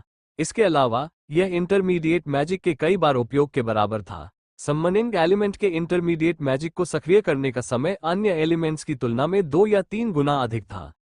इस क्षेत्र में घमंडी मुस्कान को जायज ठहराने के लिए लू झेंगे संबंध प्रक्रिया के दौरान कोई गलती नहीं करना चाहता था। उसका स्टार एटलस पहले ही 3/4 पूरा हो चुका था और लू झेंगे मुस्कुराए बिना नहीं रह सका। पल इंस्टीट्यूट के लोग तो बिल्कुल ही मूर्ख थे, उन्हें ये बिल्कुल भी नहीं पता था कि किसी सम्मन को अपना जादू पूरा करने देने के क्या परिणाम हो सकते हैं। क्या तुम्हें सच में लगता है कि तुम सुरक्षित रूप से सम्मन कर सकते हो? लू झेंगे को थोड़ी सी निराशा महसूस हो ही रही थी कि तभी हवा से एक आवाज आए। लू झेंगे ने अपनी बगल में देखा और महसूस किया कि शेन मिंगशियाओ नाम का व्यक्ति अपनी पवन पथ का उपयोग करके अचानक कहीं से प्रकट हो गया था। हे, क्या तुम्हें सच में लगता है कि तुम मुझे बीच में टोक सकते हो? लू झेंगे थोड़ा हैरान था, लेकिन वो घबराया नहीं था। उसका स्टार एटलस रुका नहीं था, उसे केवल स्टार पाथ की आखिरी कड़ी की कमी थी। शेन मिंगशियाओ को उन लोगों से नफरत थी जो उसे नीचा समझते थे। उसने अपनी गति का सहारा लेकर एक प्रचंड हवा उत्पन्न की। ये शरद ऋतु की आंधी की तरह थी जो गिरे हुए पत्तों को उड़ाते हुए लू झेंगे की ओर बढ़ रही थी। शेन मिंगशियाओ जिस गति से आगे बढ़ा, उसने तुरंत ही एक अराजक हवा का प्रवाह उत्पन्न कर दिया। ऐसा लगा जैसे कोई धारा अचानक किसी चट्टान से टकरा गई हो, जिससे एक अविश्वसनीय रूप से शक्तिशाली बल उत्पन्न हुआ और उसने लू झेंगे पर हमला कर दिया। लू झेंगे वहीं बिना हिले डुले खड़ा रहा, उसका चेहरा मुस्कान से भरा हुआ था। जैसे ही तेज हवा उसे उड़ा ले जाने वाली थी, अचानक कहीं से अनगिनत पानी की बूंदें आ गिरीं। नीली पानी की बूंदें इकट्ठा होकर एक कोमल जलरोधक बन गईं। जलरोधक ने लू झेंगे के सामने घेरा बनाकर उसे भयंकर प्रचंड हवा से बचा लिया। जल अवरोधक तेज हवा से बहते झरने की तरह एक तरफ झुकने लगा। हालांकि जल अवरोधक की सुरक्षा के पीछे लू झेंगे पूरी तरह सुरक्षित था। अब तुम मर सकते हो, लू झेंगे ने अपने हमलावर का मजाक उड़ाते हुए कहा। Contract summoning violent Mark Wolf. जमीन पर बनी आकृति चांद की तरह चमक रही थी। लू झेंगे ने आत्मविश्वास से कुछ कदम पीछे लिए और आकृति अचानक कई गुना बड़ी हो गई। ऐसा लग रहा था मानो बर्फ के ऊपर कोई प्राचीन चित्रकारी की गई हो, जिसकी हर रेखा किसी ऐसी अज्ञात ऊर्जा से भरी हो जो इस दुनिया की नहीं है। जैसे ही चमक अपने चरम पर पहुंची, आकृति अचानक एक ब्लैक होल की तरह काली हो गई। भेड़िए जैसी शक्ल वाला एक भयंकर प्राणी धीरे धीरे उस छेद से ऊपर तैरने लगा। उसके दांत बेहद नुकीले थे और उसकी काली आंखों से उसकी क्रूरता साफ झलक रही थी। उसका शरीर हाथी के आकार का था और वजन बदलते समय उसके पैरों के नीचे जमी बर्फ टूट जाती थी। भीड़ को सबसे ज्यादा आश्चर्यचकित करने वाली बात उसके पूरे शरीर पर फैले हुए अजीबोगरीब निशान थे, जो गर्दन से लेकर पूंछ तक फैले हुए थे, मानो उस पर कोई अभिशाप हो या किसी प्रकार की मुहर लगी हो जो उसकी शक्ति को सीमित कर रही हो। हे भगवान, एक योद्धा स्तर का बुलाया गया प्राणी। किसी अनजान स्कूल के एक अनजान छात्र ने अचानक चीख मारी। योद्धा स्तर का